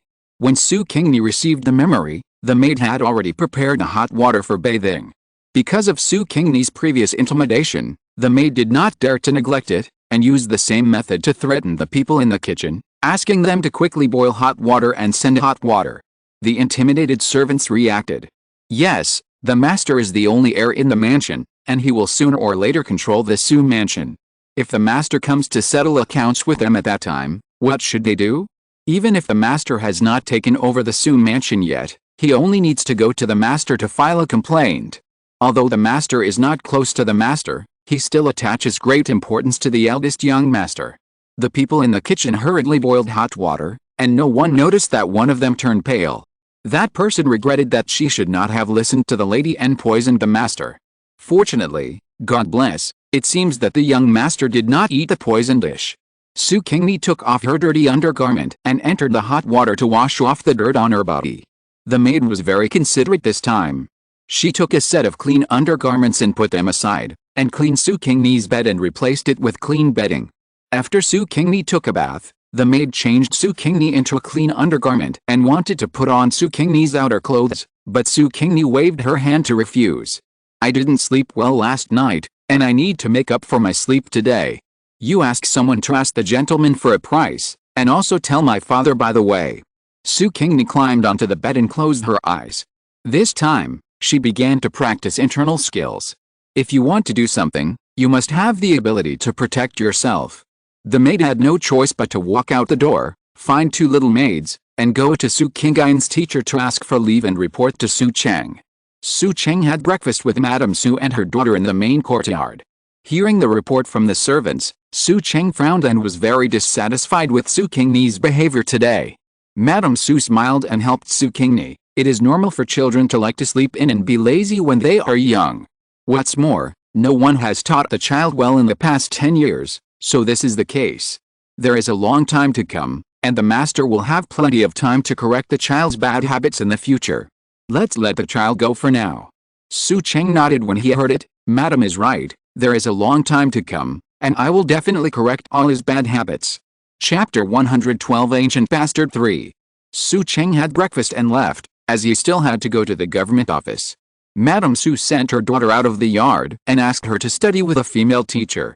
With her husband and daughter away, Madame Su showed a ferocious face. There's a long time to come? I hate a long time to come the most. Madame Su called her personal nanny and said coldly, go ask Li Gijia why she hasn't taken action against that bastard yet. Ask her to hurry up. I don't want to hear about that bastard being alive tomorrow. The nanny ran to find Li Gijia. Li Gijia is the one who drugged Su Qingni in the kitchen, and she really wanted to quit. If the master died, she would not be able to live either. After all, the master was the only offspring of the old man. If the old man found out that she was the one who killed the young master, he would have to skin her alive. But Li Gijia had to do it. The nanny threatened her with her family, so she could only follow the nanny's threat and put poison in Su Qingni's dish. Su Qingni saw the dish with the drug and put it away. She finished her dinner calmly and drove the people out of the room. After a day, Su Qingni's internal strength increased a lot, and she could barely use Qinggong. When it got dark, Su Qingni pretended to sleep and climbed out of the window, heading to the main courtyard where Madame Su lived. Su Cheng did not live in the main courtyard today, as he had official business to deal with, and he lived in the study 10 days a month. Su Qingni hid outside Madame Su's window and eavesdropped. It happened that Madame Su was still awake, talking with her trusted nanny about poisoning the illegitimate son. The nanny said, "Don't worry, madam. I saw with my own eyes that Li Gijia put the poison into the dish that the bastard liked to eat the most. Later, when the people in the yard of that bastard sent the dishes back to the kitchen, I also saw that all the dishes in the plate were eaten up. That bastard will get sick tonight and die in 2 days, just like the bastard whose mother's surname is Zhao, who was thought to have died of a cold." Madame Su said with relief, "That's good, he won't be an eyesore anymore. Otherwise, every time I see this bastard, I feel uncomfortable. Those bastards and bastards should die." Her voice was full of malice. Su Qingni looked through her memory. Su Qingni, this child, did not do nothing when he entered the Su mansion. He secretly collected a lot of information about the Su mansion. He found out that Su Cheng had 3 concubines. He knew that one of them was his biological mother, and there were 2 others, one surnamed Zhao and the other surnamed Xia. The concubine surnamed Zhao died of a cold only half a year after entering the mansion. Now it seems that Zhao was actually harmed by Madame Su. Su Qingni eavesdropped, and sure enough, because of Zhao, Madame Su viciously said the reason why she harmed Zhao. Because Zhao was beautiful, not only more beautiful than the other 2 concubines, but also more beautiful than Madame Su. Su Cheng was a man, how could he not like beautiful women? Although he had a deep relationship with Madame Su, men were lustful, and with beautiful concubines around, how could he not be tempted? So Su Cheng spent most of the rest of his time in Zhao's room, except in the main courtyard in the study. Madame Su felt that her husband was taken away by Zhao, and hated Zhao so much that she ordered the servants to drug Zhao. So Zhao died. Madame Su felt that it was not enough after talking about how to deal with Zhao, so she also talked about the means to deal with the other 2 concubines. Su Qingni's mother did not know how to protect the fetus, and Su Cheng, a big man, did not know either, so Madame Su unscrupulously and openly fed Su Qingni's mother with tonic medicine, making the child in her belly much larger than an ordinary baby. When Su Qingni's mother was giving birth, she was given a pregnancy-preserving drug, which prevented her from giving birth, causing a difficult labor and resulting in 2 deaths. The only thing she didn't expect was that the child who was born without any movement was not actually dead. After recovering, he was sent to another place by a loyal servant to be raised, and then came back to annoy her. As for Xia, the so-called evidence that she was pregnant was forged by Madame Su. Because Xia was also pregnant, but she hadn't discovered it yet. Madame Su framed Xia and wanted to beat her up first to make her miscarry, and then drive her out of the Su mansion. Unexpectedly, Su's father sold her directly. But it's a good thing. After Xia was sold, it's not known whether she could keep the baby in her belly. Su Qingni listened to a lot of stories. She knew that Madame Su's mother was the daughter of the imperial physician and knew a lot of secret palace medicines. Before she died, Madame Su's mother gave the recipes of these secret medicines to her daughter for her daughter's self-defense. Madame Su's current personality is all due to her biological mother. Why did the Du family only have 2 children, her and her brother? Because her father's other children and concubines were killed by her mother. After Madame Su and the nanny went to bed, Su Qingni found a small wooden box in Madame Su's room, which contained Madame Su's secret medicine. Su Qingni took the small box away and went to Li Jiyui's house again. The next morning, Su Qingni went to Su Cheng's study and gave Su Cheng the dishes from last night, the small box and the evidence she collected. "I want to live outside the mansion," Su Qingni said. "No." Su Cheng rejected it without thinking. Su Qingni said lightly, "If I continue to live in the mansion, I don't know when I will die." Su Cheng felt guilty for a moment, but still insisted on not letting Su Qingni leave the mansion. He said in a reassuring tone, "Don't worry, I will have someone protect you. Things like yesterday will never happen again." Su Qingni stared at Su Cheng's eyes for a long time and nodded.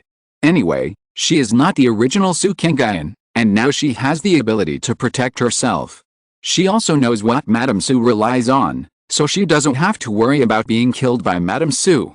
Moreover, Su Cheng knows what Madame Su has done, and Madame Su will not do anything to her again in the short term. However, Su Qingni looked at Su Cheng's changing expression coldly. She wanted to see how Su Cheng would treat Madame Su. Su Qingni knew that Madame Su would not be punished. Whether it was because of her relationship with Su Cheng for many years or because of Madame Su's status as the head of the family and her daughter, Su Cheng would not punish Madame Su. At most, he would say something to Madame Su and ask her not to do anything to Su Qingni again. For Su Cheng, Zhao and Su Qingni's biological mother were just concubines. If she died, she died. It was common for the mistress of the house to deal with concubines. Madame Su just used a little too much means. And isn't he still alive and well when he reported on his work?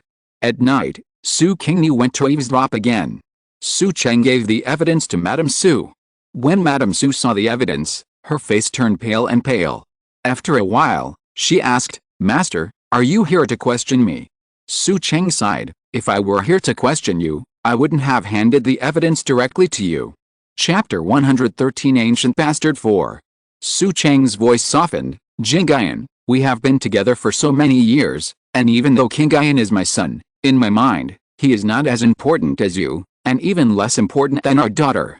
It's just that if the Su family's incense is to be passed on, I must have a son. Daughters can also inherit the incense." Because of Su Cheng's gentleness, Mrs. Su's attitude relaxed a little. "Let's arrange for King Mei to give birth and find a son-in-law. The grandson born in the future will have the surname Su and inherit the Su family. Would the Su family's incense not be cut off? But I can't wait any longer." Su Cheng sighed, his face full of helplessness and discomfort. "Madam, my body can't support King Mei to grow up, so I have to arrange for the birth and find a son-in-law." Mrs. Su suddenly widened her eyes, somewhat confused about what Su Cheng meant. Su Cheng's hand stroked Madame Su's face and said softly, "Qingyan, I'm sorry, I can't grow old with you. The imperial physician has treated me. My health is too seriously depleted. I can't make up for it over the years. My body is almost at its limit now, and I only have 3 years to live. If I die, you and King Mei will have no one to take care of you, and I don't know how much grievance you will suffer. Bringing Qingyan back is not only for the Su family's incense, but also for you and your daughter. With a male like Qingyan, the title will not be taken back by the royal family, and you will have someone to rely on. Qingyan, King Mei is just a girl after all, and she still needs the support of her brothers." Madame Su no longer cared about her illegitimate son and daughter. In her heart, there was only Su Cheng's words, only 3 years to live. Her heart was full of fear and disbelief. She grabbed Su Cheng's wrists and asked for confirmation. "Are you lying to me? Are you?" Su Cheng sighed and held Madame Su's hands with his backhand. "Qingyan, I didn't lie to you. My body can only last for 3 years." Madame Su burst into tears all of a sudden. "I don't believe it, I don't believe it." Su Cheng hugged Madame Su into his arms, hugged Madame Su, and tears rolled down. He didn't want to die either. The two hugged and cried, and after a while, their crying gradually stopped. Su Cheng hugged Madame Su and sat on the chaise longue, took out a handkerchief to wipe Madame Su's tears, and Madame Su also took her own handkerchief to wipe Su Cheng's tears. Because the two wanted to talk about privacy, they didn't let the maids come in to serve them, and no one helped them to get water to wash their faces.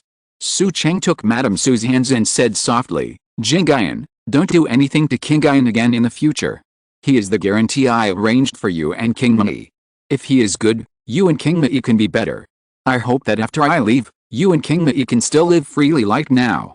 Su Cheng talked on, and his words were all for Madame Su and her daughter. It can be heard how deep his feelings for the mother and daughter are. On the contrary, when Su Cheng mentioned Su Qingyan, his emotions were very cold. He just regarded this son as a tool for the inheritance of the Su family's incense and as a tool to protect his wife and daughter. Su Qingni retreated silently. He felt sad for Su Qingyan in his heart. This child had deep feelings for his biological father. Because of this feeling, no matter Su Cheng was not close to him, the servants did not respect him, and Mrs. Su made things difficult for him. This child endured it all because of his feelings for his father. This child believes that his father still loves him, otherwise he would not ask famous teachers to teach him, would not check his homework every once in a while, and if he did something wrong, his father would personally guide him. But it turned out that Su Cheng did not love his son, but just felt that his son was excellent and made a name for himself, so that he could be a more stable backer for his wife and daughter. He gave all his love to his wife and daughter, and did not give any to his son. If the child was still alive, he would definitely be very sad. Su Qingni originally had a little affection for Su Cheng, and this affection came from Su Cheng, but after listening to Su Cheng's confession to Mrs. Su, the affection disappeared. Mrs. Su never bothered Su Qingni again after that night. Most of her thoughts were on her husband, and a little on her daughter. She looked for a famous doctors for Su Cheng, found precious medicinal materials for him to replenish his body, and cooked medicinal food for Su Cheng herself. Li Jiyui's family was dealt with by Su Cheng. The servants heard a little bit of the wind and knew that Li Jiyui's family was dealt with because of the master. In addition, the lady was not targeting the master, so these servants changed their attitudes and dared not be disrespectful to Su Qingni anymore. Su Qingni studied at Su's house during the day and went out at night to find a very yin place. Unfortunately, the capital was a place where dragon energy gathered. There were yin places, but not very yin places. With Mrs. Su's careful care, Su Cheng unexpectedly lived 4 more years. Su Qingni was already a boy of 16 years old. At this time in ancient times, men were considered adults. Su Cheng held a ceremony for Su Qingni to become a crowned emperor in advance and sent her to take the imperial examination. Over the years, the teachers that Su Cheng hired for Su Qingni were all the best. Even if Su Qingni himself was taught by these famous teachers, he could pass the imperial examination in 4 years. However, Su Qingni lived too long, and she had already learned the 4 books and 5 classics of mankind when she often went to Earth to play. She also pretended to be a student and participated in the imperial examinations during the Ming dynasty. Therefore, Su Cheng was very happy to see that his son passed the imperial examination at a young age and was praised by many people. He was relieved that his son was so outstanding, and the Su family could be handed over to his son. Su Cheng gave all his connections to Su Qingni. His every move, in the eyes of outsiders, showed that he valued this only son very much. Only Su Qingni and Mrs. Su understood Su Cheng's true thoughts. Even Su Cheng's beloved daughter Su Qingni didn't understand and was very jealous of Su Cheng's attention to Su Qingni. Just because Su Qingni is a son, I am just a daughter. Su Qingni complained to Mrs. Su like this. What could Madame Su say? Could she say that her father valued Su Qingni just for the sake of her and her daughter? Her daughter was still too young to accept the truth that her father was about to die. Madame Su could only comfort her daughter, but she felt a little annoyed in her heart. If she had given birth to a son, there would be no Su Qingni. Watching the entire Su family being handed over to the bastard born by a bitch, Madame Su tore the handkerchief in her hand in hatred. It scared her own daughter. Su Cheng was still thinking about finding a noble lady from a famous family to be Su Qingni's wife, and he handed this matter over to Madame Su. As an outsider, he would not know which noble lady had good character and ability, and seemed to be the mistress of the Su family. But how could Madame Su find a good noble lady to be Su Qingni's wife? She was even unwilling to let Su Qingni get married, so the matter was dragged on until Su Cheng was dying. Chapter 114 Ancient Bastard 5. When Su Cheng was dying, he called several notaries and gave most of the family property to his daughter as a dowry, leaving only a small part to Su Qingni. He said to Su Qingni, "Don't blame me for being partial, it's just that your sister is a girl, and when she marries into her husband's family in the future, she will have more confidence with a larger dowry, and will not be bullied by her husband's family.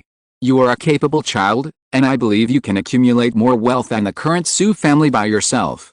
You should know that when I first came to Beijing, I was penniless. You are my son, and you can definitely do what I can do." These words are very inspiring. If the original owner Su Qingni was still alive, he would definitely be convinced by Su Cheng. But Su Qingni would not be fooled by Su Cheng, saying that he was penniless. You should know that in order to make up for the Su family, the emperor gave Su Cheng a lot of property and hundreds of hectares of fertile land, and also returned the original mansion and furniture of the Su family. The total amount is 3 or 4 times more than what is given to Su Qingni now. Su Cheng has the nerve to say that. But Su Qingni doesn't care about these properties. She came to this world to find the extremely yin land and the fragments of the true spirit of the ancestor witch. She has gained nothing in the capital over the years, and it is time to leave the Su family and look for it elsewhere. She doesn't care about the property of the Su family at all. Su Cheng finally took his wife and daughter's hands and closed his eyes reluctantly. Madame Su and Su Qingni cried bitterly. Su Qingni wiped the corners of her eyes with a handkerchief soaked in ginger water. After the tears flowed, She pretended to be heartbroken and watched the Du family arrange Su Chang's marriage. Madame Du wanted to kill Su Qingni, and so did the Du family.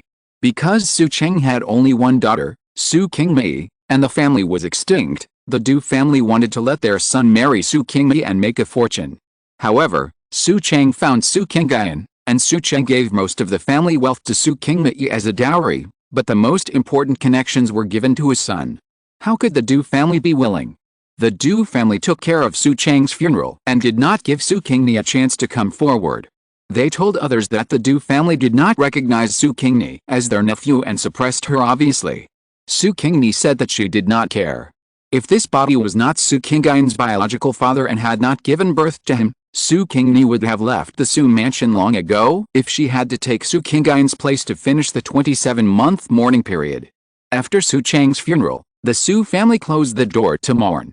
Su Qingni lived in the front yard and did not go to Mrs. Su's morning and evening visits, so as not to make the two of them feel uncomfortable. The servants are now more respectful to Su Qingni, because she has become the head of the Su family and has the power of life and death over the servants. So they all try to please Su Qingni. As long as Su Qingni asks them to do something, these people will rush to complete it. Su Qingni saw the reaction of the servants and felt even more uncomfortable. She complained to her mother, "Mother, that bastard is proud now. He is a bastard, but his status has surpassed that of a legitimate daughter. I don't accept it." Mrs. Su was also dissatisfied. When Su Cheng was still alive, she could still comfort her heart, but now that Su Cheng was gone, no one comforted her, and she began to have troubles again. "Your father said that you won't be bullied in your husband's family if you have brothers to support you in your natal family." Mrs. Su repeated her husband's words woodenly. Su Qingni blushed slightly and said, "My uncle and aunt won't bully me, and my fourth cousin won't bully me either. I don't need that bastard to support me." Mrs. Su reacted all at once. Her daughter was marrying her nephew, so how could her nephew treat her daughter badly? Her younger brother had 3 legitimate sons and 4 illegitimate sons. Even if he gave up one son to marry into the Su family, it would not affect the continuation of the Du family. In this case, why should that little bastard live to occupy the resources of the Su family? The resources and wealth of the Su family all belonged to her daughter and her grandson. Mrs. Su had a murderous intent in her heart. When Su Qingni saw the poisonous vegetable again, she couldn't help laughing. Mrs. Su was really vicious and stupid. Her husband had taken great pains to pave the way for her and her daughter, but she destroyed it so easily. Haha, did she really think that only she and her daughter, 2 weak women, could protect the Su family's wealth? It just so happened that she didn't have to wait for 27 months. 5 days later, the white banner was hung at the door of the Su family again. It turned out that the current head of the Su family had died of a cold. People who were familiar with the Su family couldn't help but sympathize with the Su family. The only male member died, and the incense of the Su family was cut off. What would happen to the 2 orphans and young daughters? Fortunately, they still had the Du family as a relative to rely on, otherwise neither of them could stay in the capital. Whenever others sympathized with Mrs. Su and her daughter, the 2 of them smiled and seemed to have it all figured out, which made others puzzled. When Su Chang's mourning period was over and the 4th son of the Du family married into the Su family, everyone realized that the mother and daughter had come up with such an idea. Other families with only one daughter dare not easily recruit a son-in-law after giving birth, for fear that the recruited son-in-law has a bad character.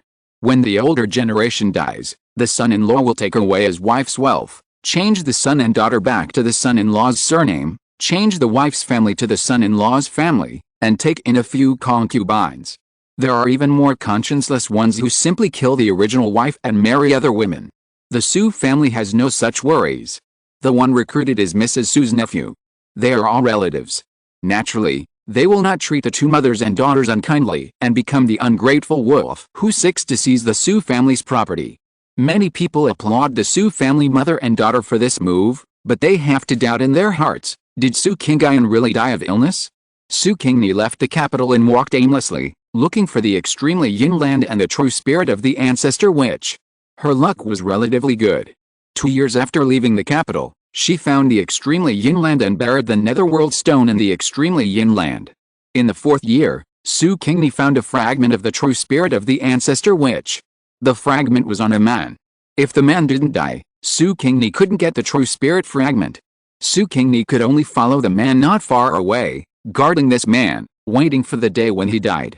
The man's identity seemed extraordinary. He was a prince, and he seemed like the male protagonist in a romance novel. Because this man liked a farm girl, he met this girl because of her life-saving grace, and then separated because of a misunderstanding. During this period, a young general and a talented scholar from a poor family were inserted, which made the love between the prince and the girl go through a lot of tests. In the end, the girl chose the prince and apologized to the other two. The other two did not mean to blame the girl at all. Instead, they guarded the girl infatuatedly. In order for the girl to be happy, they were even willing to be used by the prince and help him seize the throne. Seeing the emotional entanglement of these four people, Su Qingni felt that she was reading a romance novel set in the late 20th century on Earth. Chapter 115 Ancient Bastard VI. A real-life romance drama. Su Qingni curled her lips. It was nothing. This romance novel was too bloody and old-fashioned. She didn't like the Mary Sue novels from decades ago. For the fragments of the ancestor witch's true spirit, Su Qingni had to follow the prince to watch the whole process. Fortunately, the four people were handsome men and beautiful women, otherwise it would be really eye-catching. The prince named Citizen finally returned to the capital, and Su Qingni followed him back to the capital after leaving for many years. I asked about the news of the Su family, but there was nothing special. Although the Du family wanted to make a fortune, Mrs. Su was still alive, and Du Zhe had a good relationship with his sister, so he did not take action against Mrs. Su and her daughter. Su Qingni married the fourth son of the Du family a year ago, and gave birth to a daughter this year, who took Su Qingni's surname. However, Mrs. Su and Mrs. Du were not satisfied. They were looking forward to grandchildren. In the next few years, Su Qingni gave birth to 4 more children, all of whom were daughters, 5 golden flowers. Madame Du became more and more dissatisfied with Su Qingni. Not only did she steal her son and let a good man marry into her family, but she also couldn't give birth to grandchildren, and only gave birth to daughters. How many sins did she do in her previous life that God didn't let her give birth to a son? Madame Du used to curry favor with the mother and daughter of the Su family because of the Su family's wealth, but now her son has established a firm foothold in the Su family and has the servants and connections of the Su family in his hands. Why is she still currying favor with these two people? In the past, she was afraid that her son would be called an ungrateful person, so she didn't dare to take concubines. Now she has a reason to take more concubines for her son and give birth to more sons. All the sons have the son's surname. The mother and daughter of the Su family are dissatisfied? Humph! Who blames Su Qingni for not giving birth to a son? Like her mother, she is destined to have no descendants. Madame Su was very dissatisfied with Madame Du's behavior and quarreled with Madame Du. Madame Du was merciless and ridiculed Madame Su and Su Qingni severely, saying that they could not give birth to a son and prevented their husbands from finding other women to give birth. They were not virtuous at all and were extremely vicious. They deserved that both mother and daughter would be extinct. The mother and daughter must have committed many sins in their previous lives, so they could not give birth to a son in this life. Madame Su was so angry that she vomited blood. After these words were spread, others agreed with Madame Du's statement, saying that the mother and daughter of the Su family could not give birth to a son, so they should not stop their husbands from giving birth to a son. Everyone also dug up Su Qingni's story, saying that Su Qingni's death was not normal, and it could be said that it was Madame Su who did it. Madame Su could not tolerate a bastard, and Madame Su's daughter Su Qingni certainly could not tolerate a bastard either. Both mother and daughter were narrow-minded and vicious women. Everyone sympathized with the fourth son of the Du family and despised the mother and daughter of the Su family. Madame Su heard these rumors and vomited a mouthful of blood from her heart. She hated Madame Du in her heart and wished that Madame Du would die. Madame Su asked someone to prepare another secret medicine for her.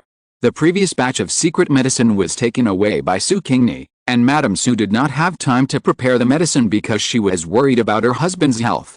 It was only to kill Su Qingni that she asked someone to make another medicine quickly. Because time was very tight, only one was made. Later, there was no one who annoyed her, and the entire Su family was in her hands, so she did not ask anyone to make medicine again. The person who helped Madame Su make the secret medicine was an old acquaintance of Madame Su. He quickly prepared a medicine and handed it to Madame Su's personal nanny. After the personal nanny left, the man touched the 200 taels of silver given by Madame Su, and his eyes curved into a slit. Let's go to Niangniang to have fun with Chunian tonight. Suddenly, Two tall and strong men appeared beside the man, grabbed the man, and dragged him into an inconspicuous carriage. Half a month later, Madame Du died of a cold. Madame Du's children heard a rumor. Madame Su had a secret medicine that could poison her enemies and make them die as if they had caught a cold. Madame Su killed many people with this medicine. It is said that when they were in the border town, a general's daughter took a fancy to Su Chang. Madame Su had no power and could not compare with the general's daughter, so she secretly killed the general's daughter. It is said that Su Chang liked a concubine very much at that time, and Madame Su was jealous and gave the concubine medicine, and she died of catching a cold. Then the thorn in Madame Su's eyes, the concubine, also died of catching a cold. Then Madame Du, because she pitied her own son and wanted her son to take a concubine, denounced the viciousness of the Su family mother and daughter, and was hated by Madame Su, so she killed Madame Du. Madame Du's children were all blown up at once. They had no feelings for Madame Su. They were just an aunt who only saw 2 or 3 times a year. Could they have as deep feelings as their own mother?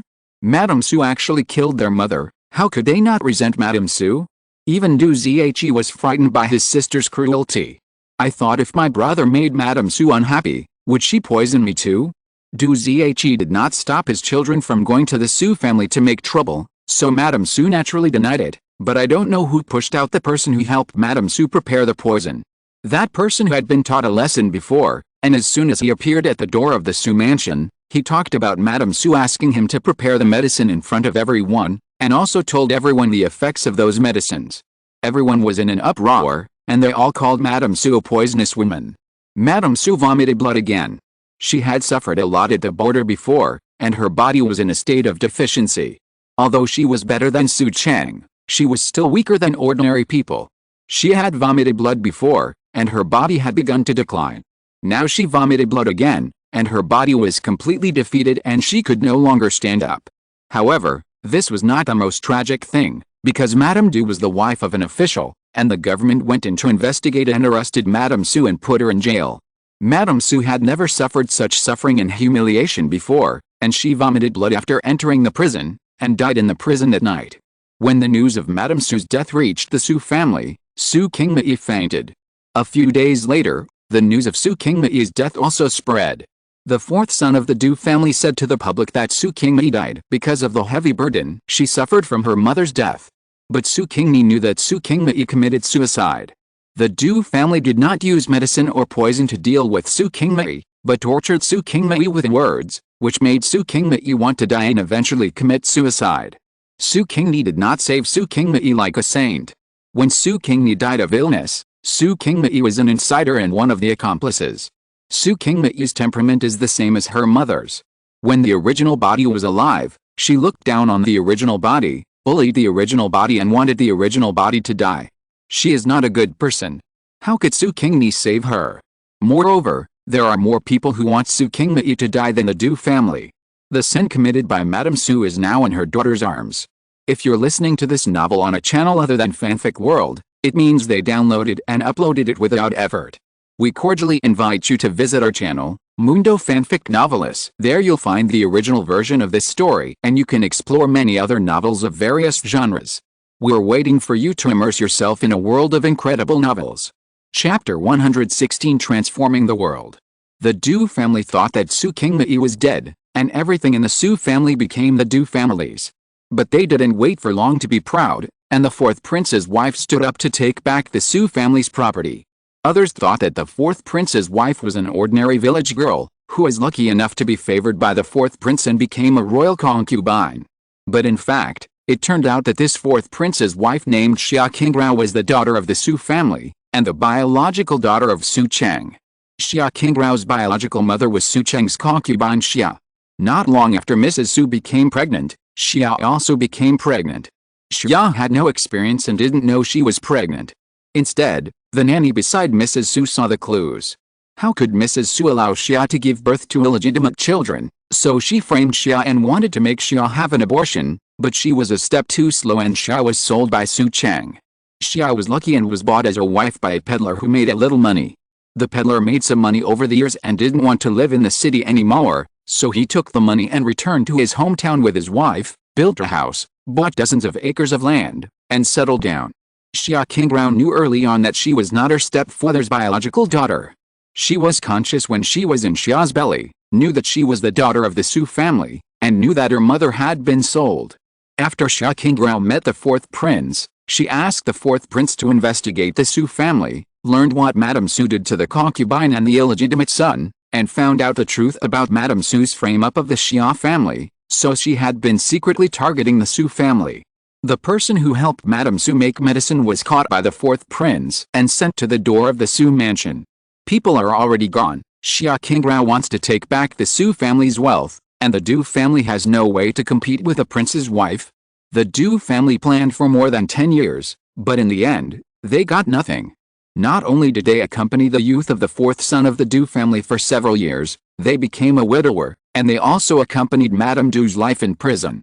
So, people should not be too greedy. Su Qingni drank tea and watched plays, and lived a leisurely life. Occasionally, she helped the 5 golden flowers left by Su Qingni. The 5 little girls were not liked by their father and relatives, and their lives were very hard. But because of this, they did not grow up to be like Madame Su and Su Qingni. Su Qingni was a principled person. She hated Madame Su, but she did not hate the 5 little girls.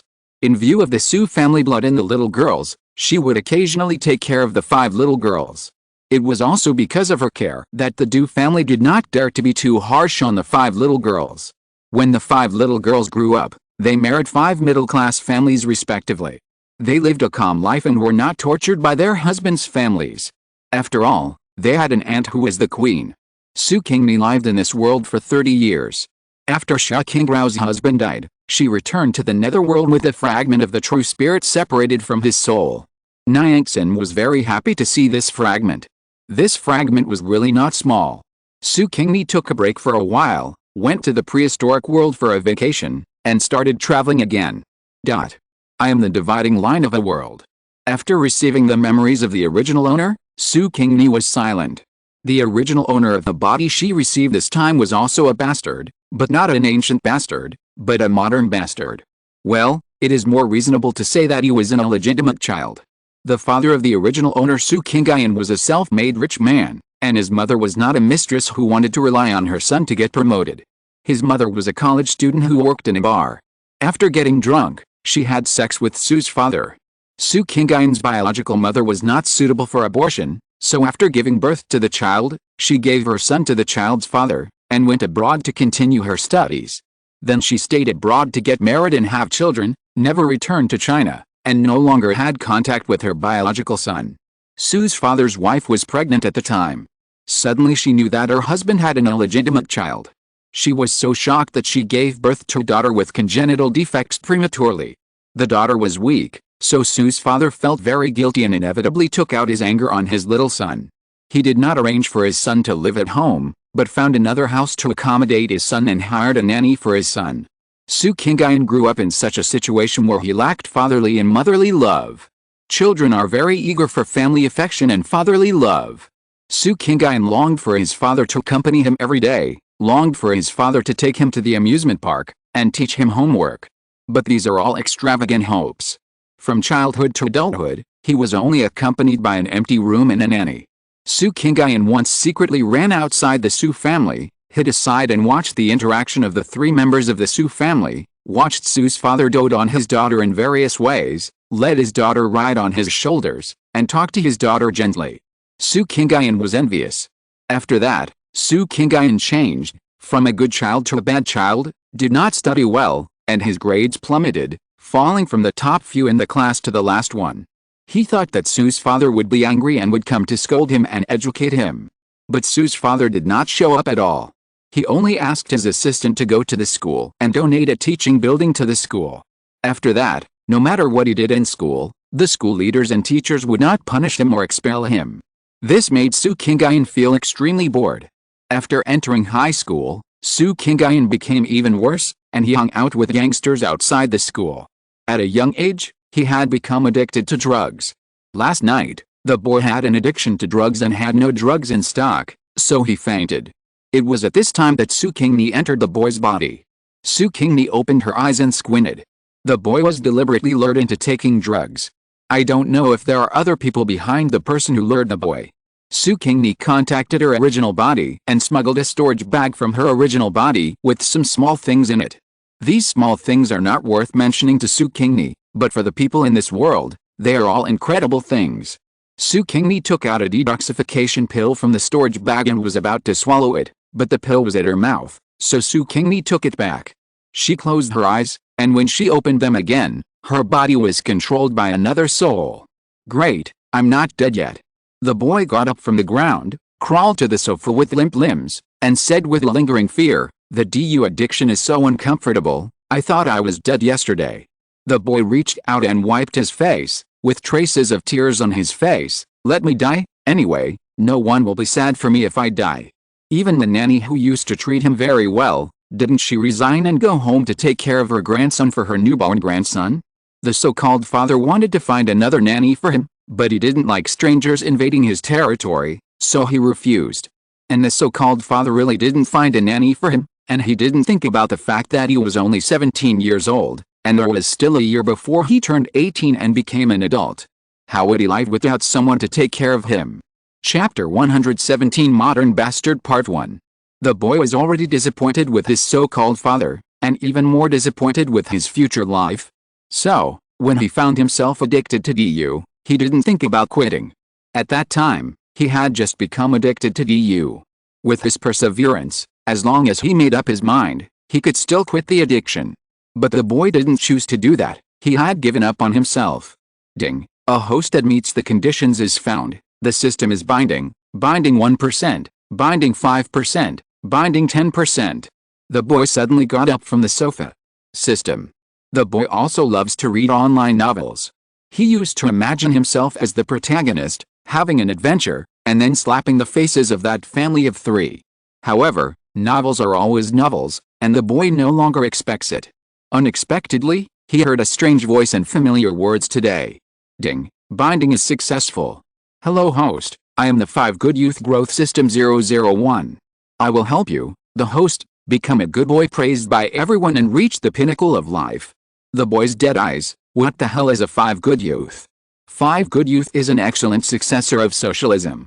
He must love the motherland, be hygienic and civilized, respect the elderly and love the young, return lost items, study hard and strive for self-improvement, abide by laws and regulations, and be thrifty. He must develop in an all-round way in terms of morality, intelligence, physical fitness, aesthetics, and labor. The boy's dead eyes did not even turn the 2 of them, and his whole face was wooden. Damn, let him, a poor student and a little gangster, be a 5 Good Youth. Isn't this embarrassing? I don't want to be a 5 Good Youth. Host, this is the goal planned by the system for you, you must do it. I want to uninstall the system. Okay, but after the system is uninstalled, the host will become an idiot. The boy. The boy is not afraid of death. He doesn't care whether he's alive or dead. There is no point in living like now. But he is afraid of becoming an idiot. Thinking about becoming an idiot. The boy shuddered. Host, do you still want to uninstall this system? No, no. The boy gave in. A strong man has to bow his head under the eaves. The voice was satisfied. With the help of this system in the future, the host will definitely become an excellent 5 good boy and reach the peak of life. The boy laughed. Becoming a 5 good boy is considered to be reaching the peak of life? Funny, right? Host, don't disbelieve it. The 5 good boys cultivated by this system are not only focused on the host's moral character, but also on the host's learning ability and various skills, so that the host has strong abilities and can succeed no matter what industry he is in. I want to be a very rich man, richer than Su Guofu, okay? The boy asked. He wanted to be a richer person than his nominal father, to step on his nominal father, so that his nominal father could only look up to him in the future. Su Guofu is the nominal father's name. Of course, Su Guofu is a very successful businessman. As long as you work hard and complete the tasks assigned to you by this system, you will be able to become a more successful businessman than Su Guofu in the future. The boy only felt that at this moment he was full of longing for the future, and no longer had the idea that life was boring before. System, please issue the task as soon as possible. Ding. System task, please host, please clean up your personal hygiene. Cleaning up personal hygiene? How to clean up? The host is so stupid. Just take a shower, change clothes, cut your hair, and dye your red hair back to black. Dye it back to black? No, black hair is not cool at all. Host, a 5 good boy cannot dye his hair. Moreover, according to the system's concept, black is the coolest color in the world. No way. How is black cool? Black is the color of night, the color of darkness, the opposite of light. How cool. Look at those fantasy novels. Don't the devil and fallen angels have black wings, black eyes and hair? Hearing what you said, it really is cool. So, hurry up and get your hair cut and dyed, boy. Wait, there should be a reward for completing the task. Yes.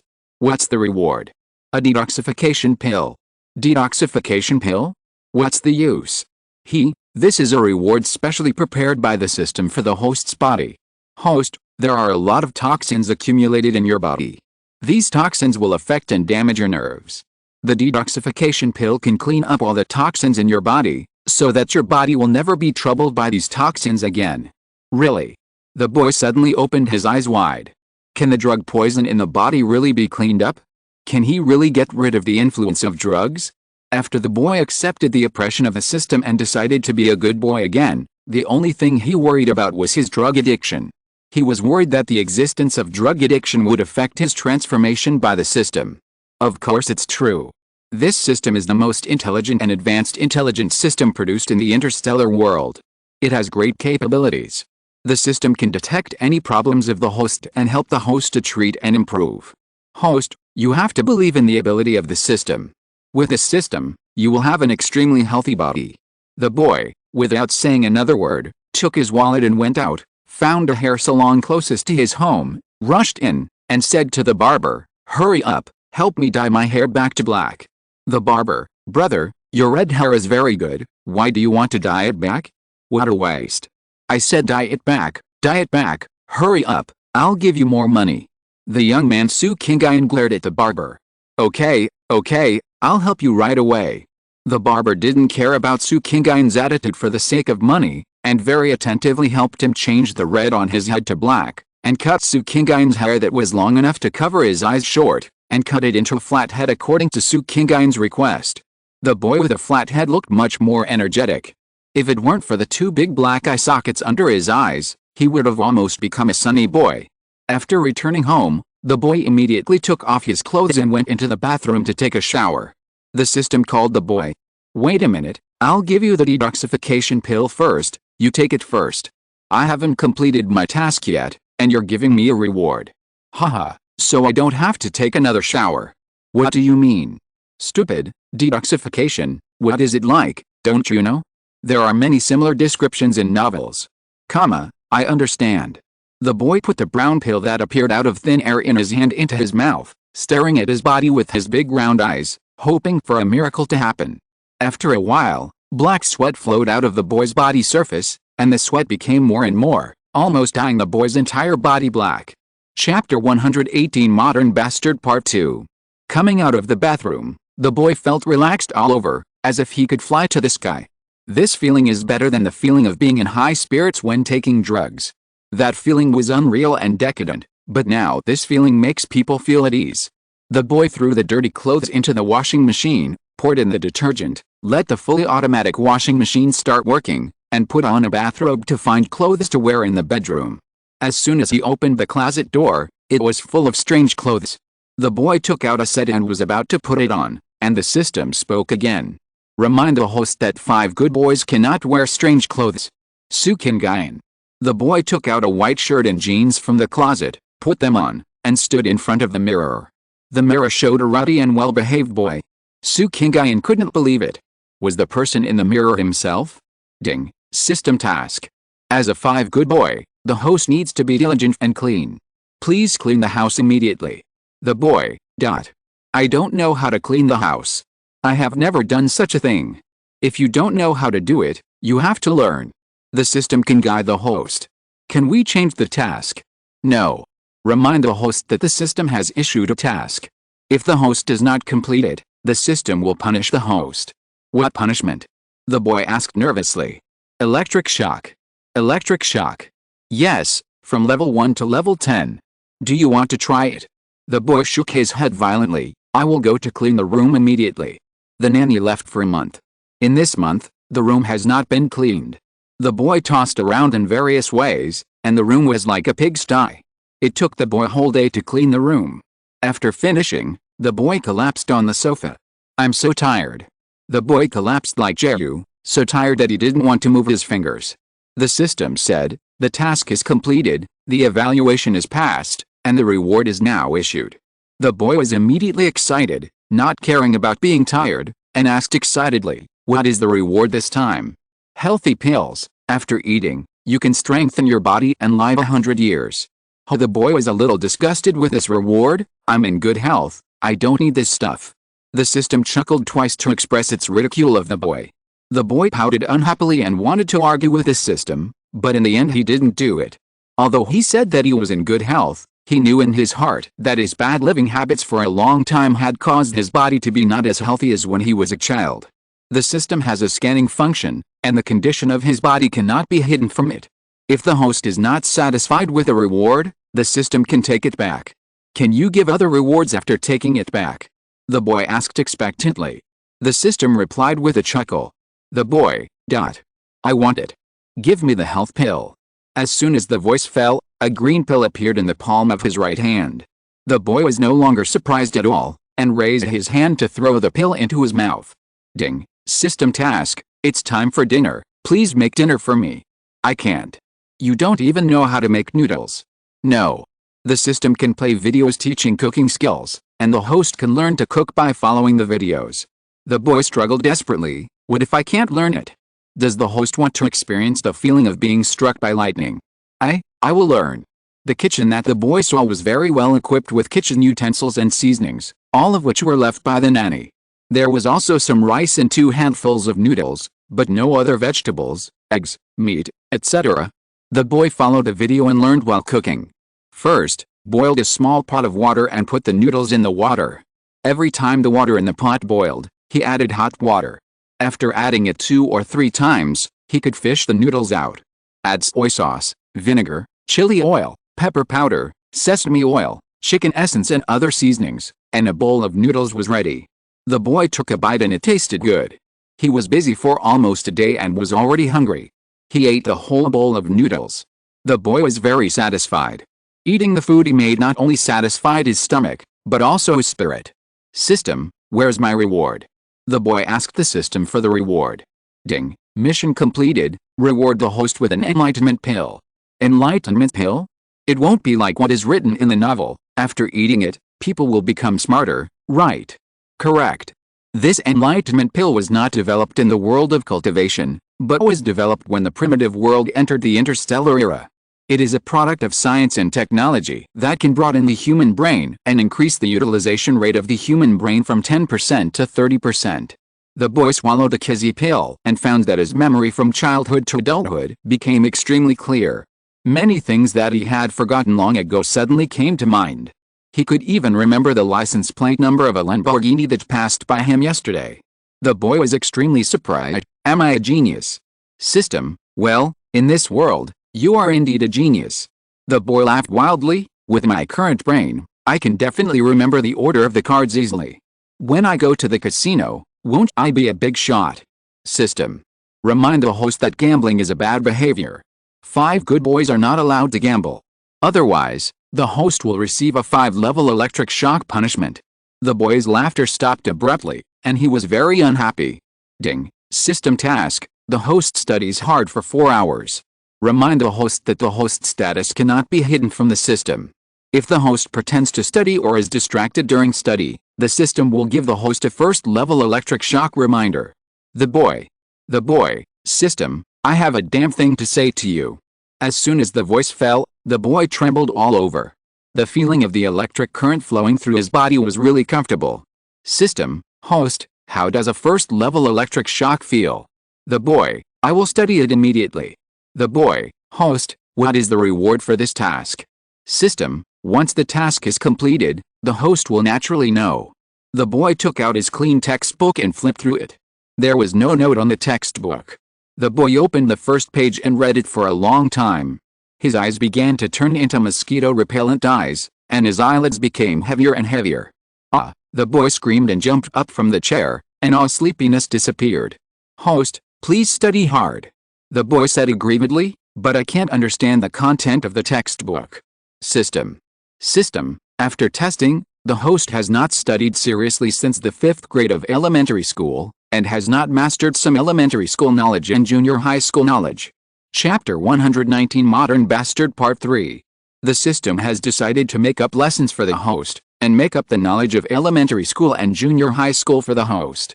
The boy was surprised. System, you can make up lessons. System, the system is omnipotent. The boy gave a thumbs up to the system. In the following time, the system began to make up lessons for the boy. First, review the knowledge from elementary school, and then teach the knowledge points after the 5th grade of elementary school to the boy one by one. The boy's brain area has been developed. Not only does he have a photographic memory, but he also has super comprehension and thinking abilities. In just 1 hour, he completely mastered all the knowledge in elementary school. Then he learned junior high school knowledge. In 3 hours, the boy mastered all the knowledge points of the 1st grade of junior high school. 4 hours are up. Host, keep working hard tomorrow. Time is up. The boy looked up from the book in surprise. 4 hours passed so quickly? Immersed in learning, he didn't even feel the passage of time. It turns out that learning is so interesting. The boy fell in love with this feeling. System, I want to study for a while longer. Host, combine work and rest. Okay, where's my reward? It's time for me. Ding, mission completed, rewarding the host with the inner strength method Small Wuxiang Gong. Small Wuxiang Gong. The boy exclaimed, Small Wuxiang Gong? Is it the Xiaoyao Sex Small Wuxiang Gong? Host, I think it is. Fuck. There really is inner strength? There really is Small Wuxiang Gong? Aren't these all made up by Jin Juju? The system already has it. Is it strange to have inner strength? Not strange, not strange. The boy shook his head repeatedly. Yes. The system, a fantasy and science fiction existence, has appeared, so it's not strange to have inner strength or something. Of course, if it was a cultivation method, he would be a little more surprised. So, the boy asked with a little expectation, System, is there any cultivation method? System chuckled, yes, I don't believe it. The boy's excitement was hit before he could show it. System, don't breathe too hard when you talk. System, hurry up and get on the bed and cross your legs. This system will teach you the secret formula of the mind method. The boy regained his excitement and quickly climbed onto his bed, crossed his legs, straightened his waist, stared at the front with burning eyes, waiting for the system to teach him the skills. System spoke, and a difficult internal power method entered the boy's ears. The boy had a photographic memory and an ear-to-ear memory. He remembered all the secret formulas after just one listen. After reciting it silently in his mind and feeling that there was nothing missing, the boy couldn't help but complain. System, other people's systems directly transmit the skills to the host's brain. Why do you write it out and let me remember it myself? The system snorted. How can such a delicate and fragile place like the brain be input violently? If you are not afraid of damaging your brain during information transmission, I can also directly transmit the information to your brain. Then there is no need. The boy quickly rejected this operation, and then immersed his mind in the content of the skills, wanting to practice internal skills quickly. Who doesn't fantasize about having a superb internal force to fly over the eaves and walls and wield a sword in the world after reading martial arts novels? However, the boy studied it for a long time but couldn't figure it out. Even though he now has super thinking and comprehension abilities, he still doesn't understand this kind of difficult ancient Chinese-style skills. System, give me some pointers. The system explained it to the boy very well, but the boy was still a little confused because he didn't know what acupuncture points were. System, tomorrow you will download a human acupuncture point map from the internet and write down all the acupuncture points on it. The boy, yes. System, today I can help you. As long as you give me the control of your body, I will help you cultivate the first trace of internal force. You feel it in your body and remember the root of the exercise. The boy hesitated. Will you give your body back to me? The system said in a disdainful tone. What does this system want your body for? No. The boy was happy and agreed to give the control of his body to the system. The boy could feel his body and the changes in his body, but he could not control his body. He could only watch and feel and learn quietly. He felt a small airflow rising in his body, and the airflow traveled in his body in a certain order, and finally invested in his lower abdomen. The boy knew that it was the Danshan, and that airflow was the internal force. The boy tried hard to remember the root of the internal force, and suddenly he felt that he could control his body again, and quickly moved the internal force to run in his body, strengthening the internal force in the Danshan. I don't know how long I practiced, and the system spoke. Host, it's time for you to sleep. The boy opened his eyes and said reluctantly, System, I want to continue practicing, I don't want to sleep. He is now very interested in practicing internal energy and doesn't want to sleep at all. Moreover, with his current excitement, how can he sleep? Practice cannot be achieved overnight, and one must be restrained. Being eager for quick success will only lead to obsession. Moreover, going to bed early and getting up early is one of the standards of a 5 good boy. The boy, I'm too excited and can't sleep. System, stretch out the index and middle fingers of your right hand, and move the internal energy you just practiced to your fingertips, stretch them to the depression at the back of your neck parallel to the earlobe, and tap it. The boy did as the system said, tapped that place, and asked, what do you want to do here? System, the Chinese medical name for this place is Niangniang Point, which is what we often call sleeping point. What? Sleeping point? The boy just exclaimed, his eyelids closed, his body tilted, and he fell on the bed and fell asleep. At 6 o'clock the next morning, the boy twitched all over in his sleep and suddenly jumped up from the bed. Which bastard hit me with an electric baton? Ding, the task is released. Please get dressed and go downstairs to exercise in 10 minutes and run 1,000 meters. System, it turns out that you are the one who shocked me. Host, this system is just calling you to get up. Can't you use a gentler method to wake me up? Host, you know your own nature best. The boy blushed. He likes to sleep in, and he will not respond no matter how others call him. Moreover, he is also irritable when getting up. Host, remind you, 2 minutes have passed, you only have 8 minutes left to get dressed and go downstairs. The boy hurriedly started to put on his clothes. He didn't want to be shocked again. Fortunately, it was summer and he had less clothes to wear. The boy took off his pajamas, changed into a short-sleeved t-shirt and loose sweatpants, and rushed out of the house. Chapter 120 Modern Bastard 4. Take your keys and cell phone. The system reminded the boy. The boy rushed back to the bedroom, picked up his cell phone and put it in his trouser pocket, then took the door key from the shoe cabinet in front of the door, opened the door, and walked out. The morning air was very fresh.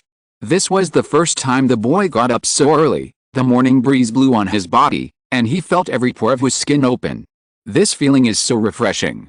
The boy took a step and began to jog for a while. He accelerated slightly, and then ran at a constant speed. The boy used to feel tired after running 200 meters, but now he has run 500 meters, but the boy is not tired at all, and he has not sweated a drop. He knows that his body has really become stronger, with the effect of the fitness pills and internal strength. He feels that the system is looking down on him by asking him to run 1,000 meters. He can run 10,000 meters. The system said, this system asks you to exercise, but it's not just running. The boy asked hurriedly, what other projects are there? System, wait until you complete the current task. The boy saw the system's routine from yesterday's series of tasks and rewards, and hurriedly asked, the following project is the reward for this task. The system did not answer. The boy chuckled twice, indicating that he had understood the system. Ding, the task is completed, and the reward is a copy of the Su Qingni boxing manual. After the sound, the boy felt that there was something extra in his belt. The boy quickly reached into his belt and took out a booklet. On the cover of the booklet were 4 big characters, Su Qingni. The boy was a little excited and a little disappointed.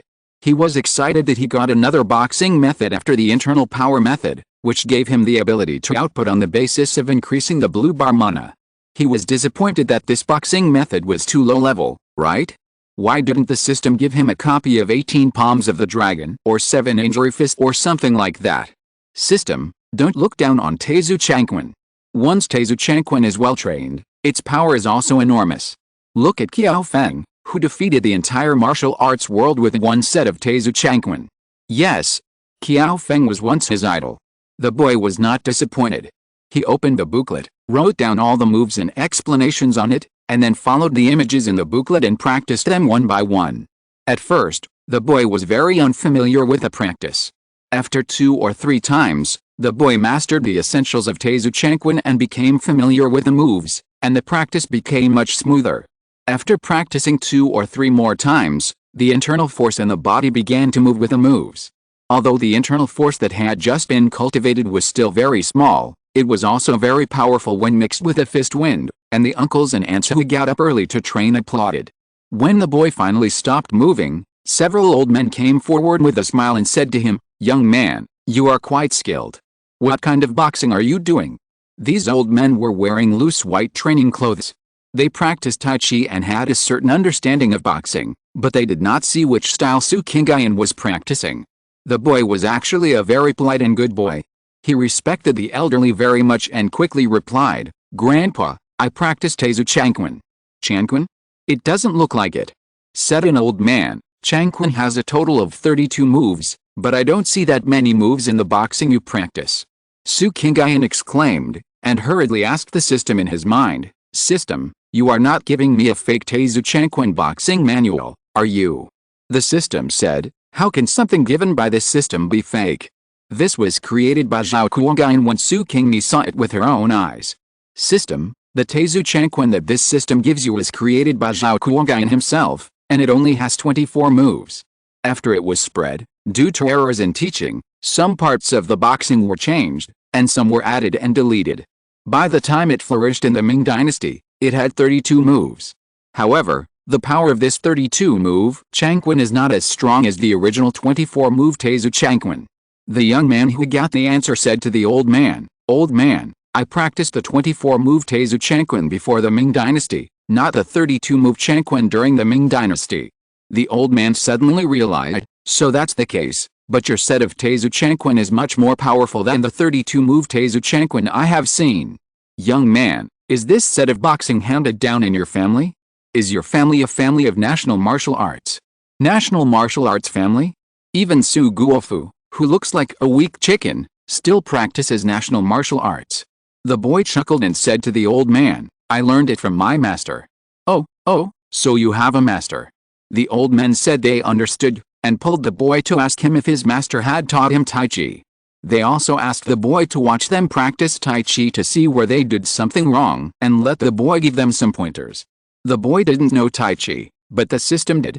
The system told the boy where the old men did something wrong, and the boy told the old men. The old men corrected the points pointed out by the boy and found that they were much smoother when practicing Tai Chi than before. They thanked the boy and praised him for being so good. The boy was very happy to receive so many praises from the elders for the first time, and his best was raised high, which added to the boy's vitality. The boy exchanged watchet numbers with the old men, and the aunts who came forward to join in the fun also changed their watchet numbers and were pulled into several groups by them. Only then did he get out of the encirclement of the enthusiastic aunts and uncles. Seeing that there were no longer a few lonely contacts on his watchet, the boy grinned. He jumped into a breakfast shop and paid with watchet to buy 2 fried dough sticks, 2 meat buns, a tea egg and a bowl of soy milk. Eating these ordinary breakfasts, the boy felt as delicious and satisfied as if he were eating a full banquet. Ding. System task, do a good deed at random. Huh? As a 5 good boy, how can I not do good deeds? This system does not require the host to do a big good deed, just helping an old lady cross the road, picking up garbage and throwing it into the trash can. It is also a good deed. The boy's eyes swept around and saw another ball of toilet paper thrown in the middle of the sidewalk not far ahead. He hurriedly stepped forward a few steps, picked it up, walked towards the trash can on the side of the road, and threw the paper ball into the trash can. Task completed. Reward the host with a set of skill auxiliary books, 3 years of college entrance examination, and 5 years of simulation. The boy's mouth twitched. Is this book a reward? Is it a reward? Is this a punishment? The system said, "This is a reward, you have to accept it even if you don't accept it." The young boy cried, "The system is too strong. As the host, I have no choice but to bow my head." The system issued a task, "You better study hard again." Chapter 121 Modern Bastard 5. The boy studied hard for 4 hours and mastered all the knowledge points of the first year of high school. The system rewarded him with a watch. What is this? The boy put the watch on his left wrist in confusion and touched the buttons on it, but he didn't dare to press it. System, accessor for holographic games. What? The boy jumped up again, Holographic online games. There are many holographic online games on the internet. The boy has read several of them and is full of longing for holographic games. Now someone has given him an accessor for holographic games, and the boy's excitement can be imagined. How to use it? The boy asked eagerly with his face flushed with excitement. Press the first button on the left. The system taught the boy how to use the watch. The boy followed the system's instructions and was about to press the last button to enter the game world when the system spoke. Remind the host that it is lunchtime now. Developing the habit of eating and sleeping on time is also one of the standards of a 5 good boy. The boy resigned himself to taking out his mobile phone to order takeout. The system spoke again. Takeout is not nutritious. It is recommended that the host buy ingredients and cook by himself in the future. The system will play the professor's cooking video for the host to watch. The boy, system, you keep giving me tasks to do, but you don't give me time to buy ingredients. The system admitted its mistake very well. The system is wrong. The system will issue a task for the host to buy ingredients in the next task. The boy put down his phone and did not order takeout. Instead, he took his phone and wallet and went out to eat. The place to eat was on the top floor of a large supermarket. After dinner, the boy went down to the big supermarket on the second floor and bought a lot of fresh ingredients and returned home, filling up the 6-door refrigerator at home. The boy thought he could play the holographic game, but the system issued another task: continue to practice internal skills. This practice took an afternoon. The boy made dinner by himself, following the cooking video, step by step, and made a pot of white rice porridge, a plate of smashed cucumbers and a plate of scrambled eggs with tomatoes. The boy thought it was delicious. Maybe he really has a talent for cooking. After dinner, the boy finally had time to play the holographic game.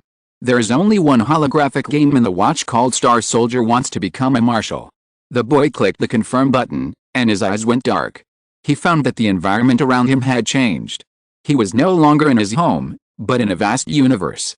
In front of him was a water blue planet that looked very much like the Earth. Awesome! The boy exclaimed, as if he was really in the universe. A light screen popped up in front of him, and then a mechanical voice came into his ears. Please give the character a name. The boy said without thinking, Niangniang Pingxin. This is the name he must use when playing other keyboard games. The 4 words Niangniang Pingxin appeared in the name column at the top of the light screen. Then, a long paragraph of text appeared under the name, and the mechanical voice chanted the above text. These words introduced the background of the game. In the year 223 of the star year, humans finally entered the interstellar civilization. Mars was developed, and some humans immigrated to the interstellar to live. The entire Milky Way has been explored by humans for nearly a quarter. Humans have discovered that there are other civilizations in the Milky Way and have friendly exchanges with other civilizations. But not every civilization is friendly. One of the civilizations has technology comparable to that of Earth civilization, and the humans in their civilization are extremely warlike and like to conquer other civilizations. Earth civilization confronted this civilization called Metal and launched a war involving the entire galaxy. The protagonist of the game is an ordinary teenager on Earth. He was admitted to a military academy in college. After hard study and training, he graduated with excellent grades and joined the army. In the army, the teenager experienced thousands of wars, accumulated military merits, and rose level by level, and finally became the marshal of the entire Earth civilization. The player has to play the protagonist. They become the protagonist in the game, follow the protagonist to enter the military academy to study, and follow the protagonist to the battlefield. Seeing these introductions, the teenager was excited and couldn't wait to enter the game. Then, the teenager found himself standing in front of a very tall and majestic gate, with a group of boys aged 17 or 18 standing beside him, and everyone had an excited look on their faces. The teenager smacked his lips. If he didn't know that this was a game, he would have thought he had traveled through time. This game is too real. The teenager followed a group of boys into the gate, followed the boys to report, and then assigned a dormitory. The dormitory is much more advanced than the dormitory in reality. The beds, desks and other furniture are all made of liquid metal. When not in use, they are all stored in the wall. When you want to use them, just press a few keys on the main control on the wall and these furniture will appear. There are no computers in the game. Computers are antiques that have been eliminated. People in the game use optical computers, but they have not yet realized holography. The boy feels that the game is too real, so real that it seems that he lives in another world. Especially when he went to class and learned a lot of knowledge. After the game, he found that the knowledge can also be used in reality, but the current technology does not support it. The boy couldn't help asking the system, "I'm not actually playing a holographic game, but I'm traveling directly, right?" The system said firmly, "You are playing a holographic game. When playing games, shouldn't you be able to control the skills and knowledge in a skilled book by tapping it?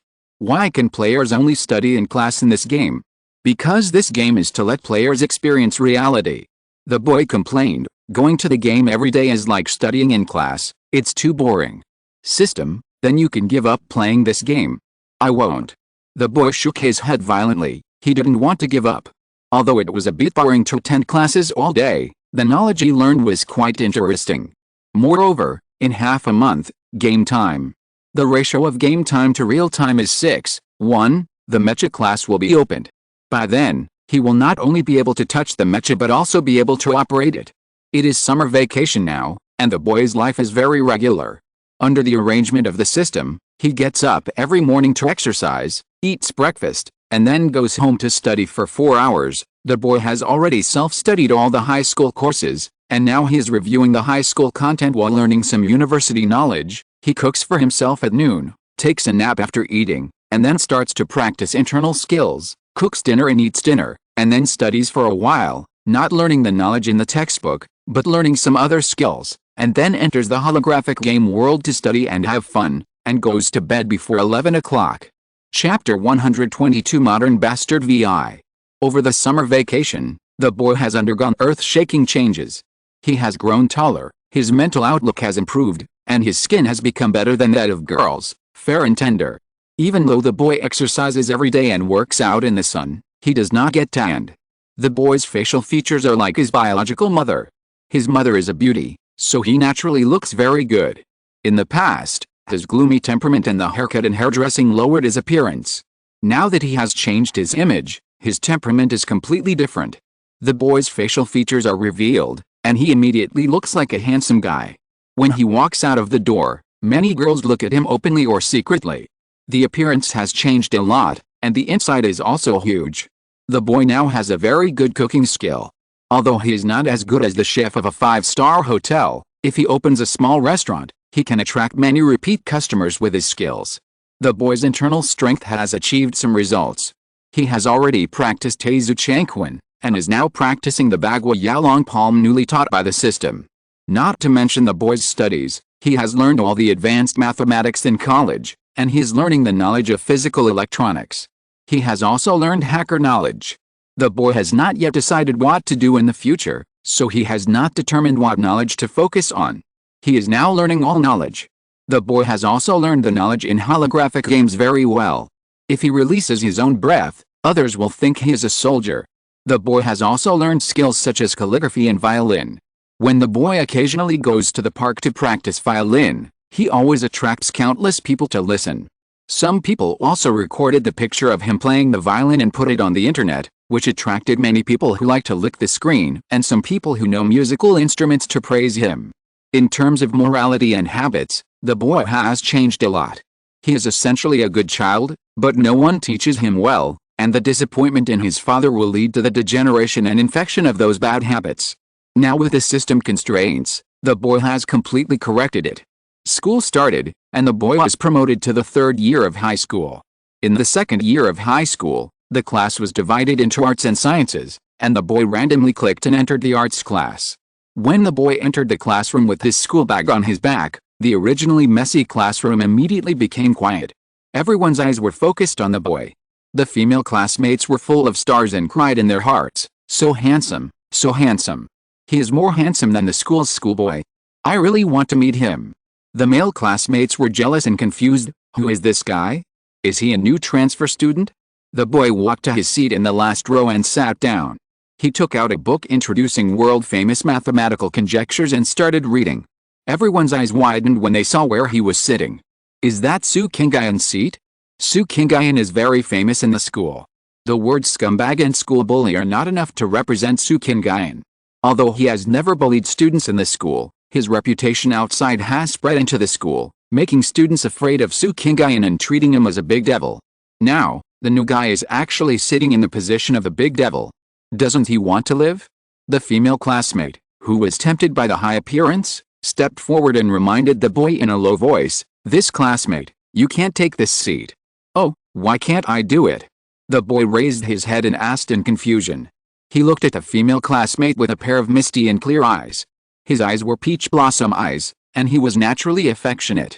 Seeing this, the female classmate's heart was beating, as if it was about to jump out of her throat.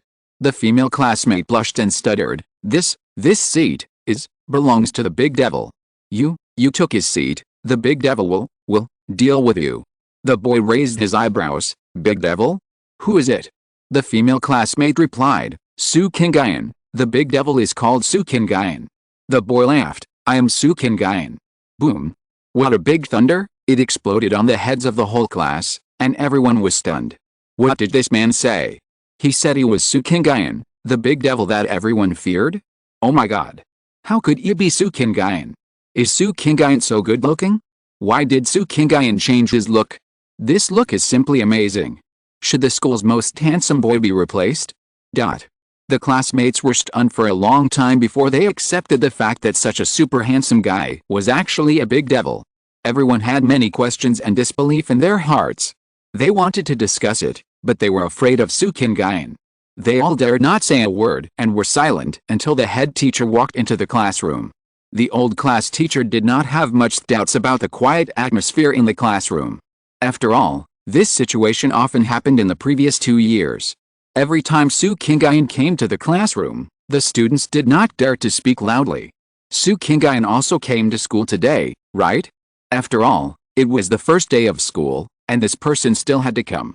The head teacher looked towards Su Qingni's position, but did not see the non-mainstream boy in his impression, but only saw a beautiful boy reading quietly. The sunlight shone on the boy's body, giving him a layer of gold edge, beautiful enough to be in a painting. The head teacher was stunned and asked, "Who are you? Are you a new transfer student? Why don't you report to the principal's office?" The boy raised his head from the book and smiled at the head teacher. "Teacher, I am Su Qingni." Head teacher, Greek letter sigma, "How is he? Is there something wrong with my ears? Did I mishear the beautiful boy's self-introduction?" The boy's gorgeous transformation scared all the teachers and students in the school. Although the girls drooled at the boy's current appearance, they only dared to watch from a distance and dared not approach him to talk to him. It was really that the boy's previous reputation was too scary. The school teachers also had reservations about the boy's changes. Although the boy now looked like a good student, who knew what he was doing? Was this change an alternative way for the boy to play games? The teachers maintained their previous attitude towards the boy and did not ask. However, it didn't take long for the teachers to wonder whether they should continue to maintain this attitude. The reason was the baseline test a week after the start of school. After the test results came out, all the teachers were dumbfounded. The top student in the senior year was not Li Mengtao, the teacher's favorite student who had won first place in the exams for 2 consecutive years, but Su Qingni. The 3-character name made the teachers think that their eyes were blurry. After a long time, everyone was sure that they were not blurry or dreaming. Did Su Qingni cheat? A teacher asked. Except for the Chinese composition, Su Qingni got full marks in other subjects, more than 30 points more than Li Mengtao. Another teacher said, if he cheated and plagiarized others, who did he plagiarize? Another teacher, could he have stolen the test paper and answers? If you're listening to this novel on a channel other than Fanfic World, it means they downloaded and uploaded it without effort. We cordially invite you to visit our channel, Mundo Fanfic Novelis. There you'll find the original version of this story and you can explore many other novels of various genres.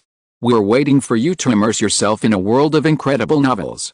Chapter 123 Modern Bastard 7. Did Su Qingni steal the test questions and answers? Probably not. The test papers were sorted and printed a week before the exam. After printing, they were put in the cabinet and locked, and distributed the next day for the exam.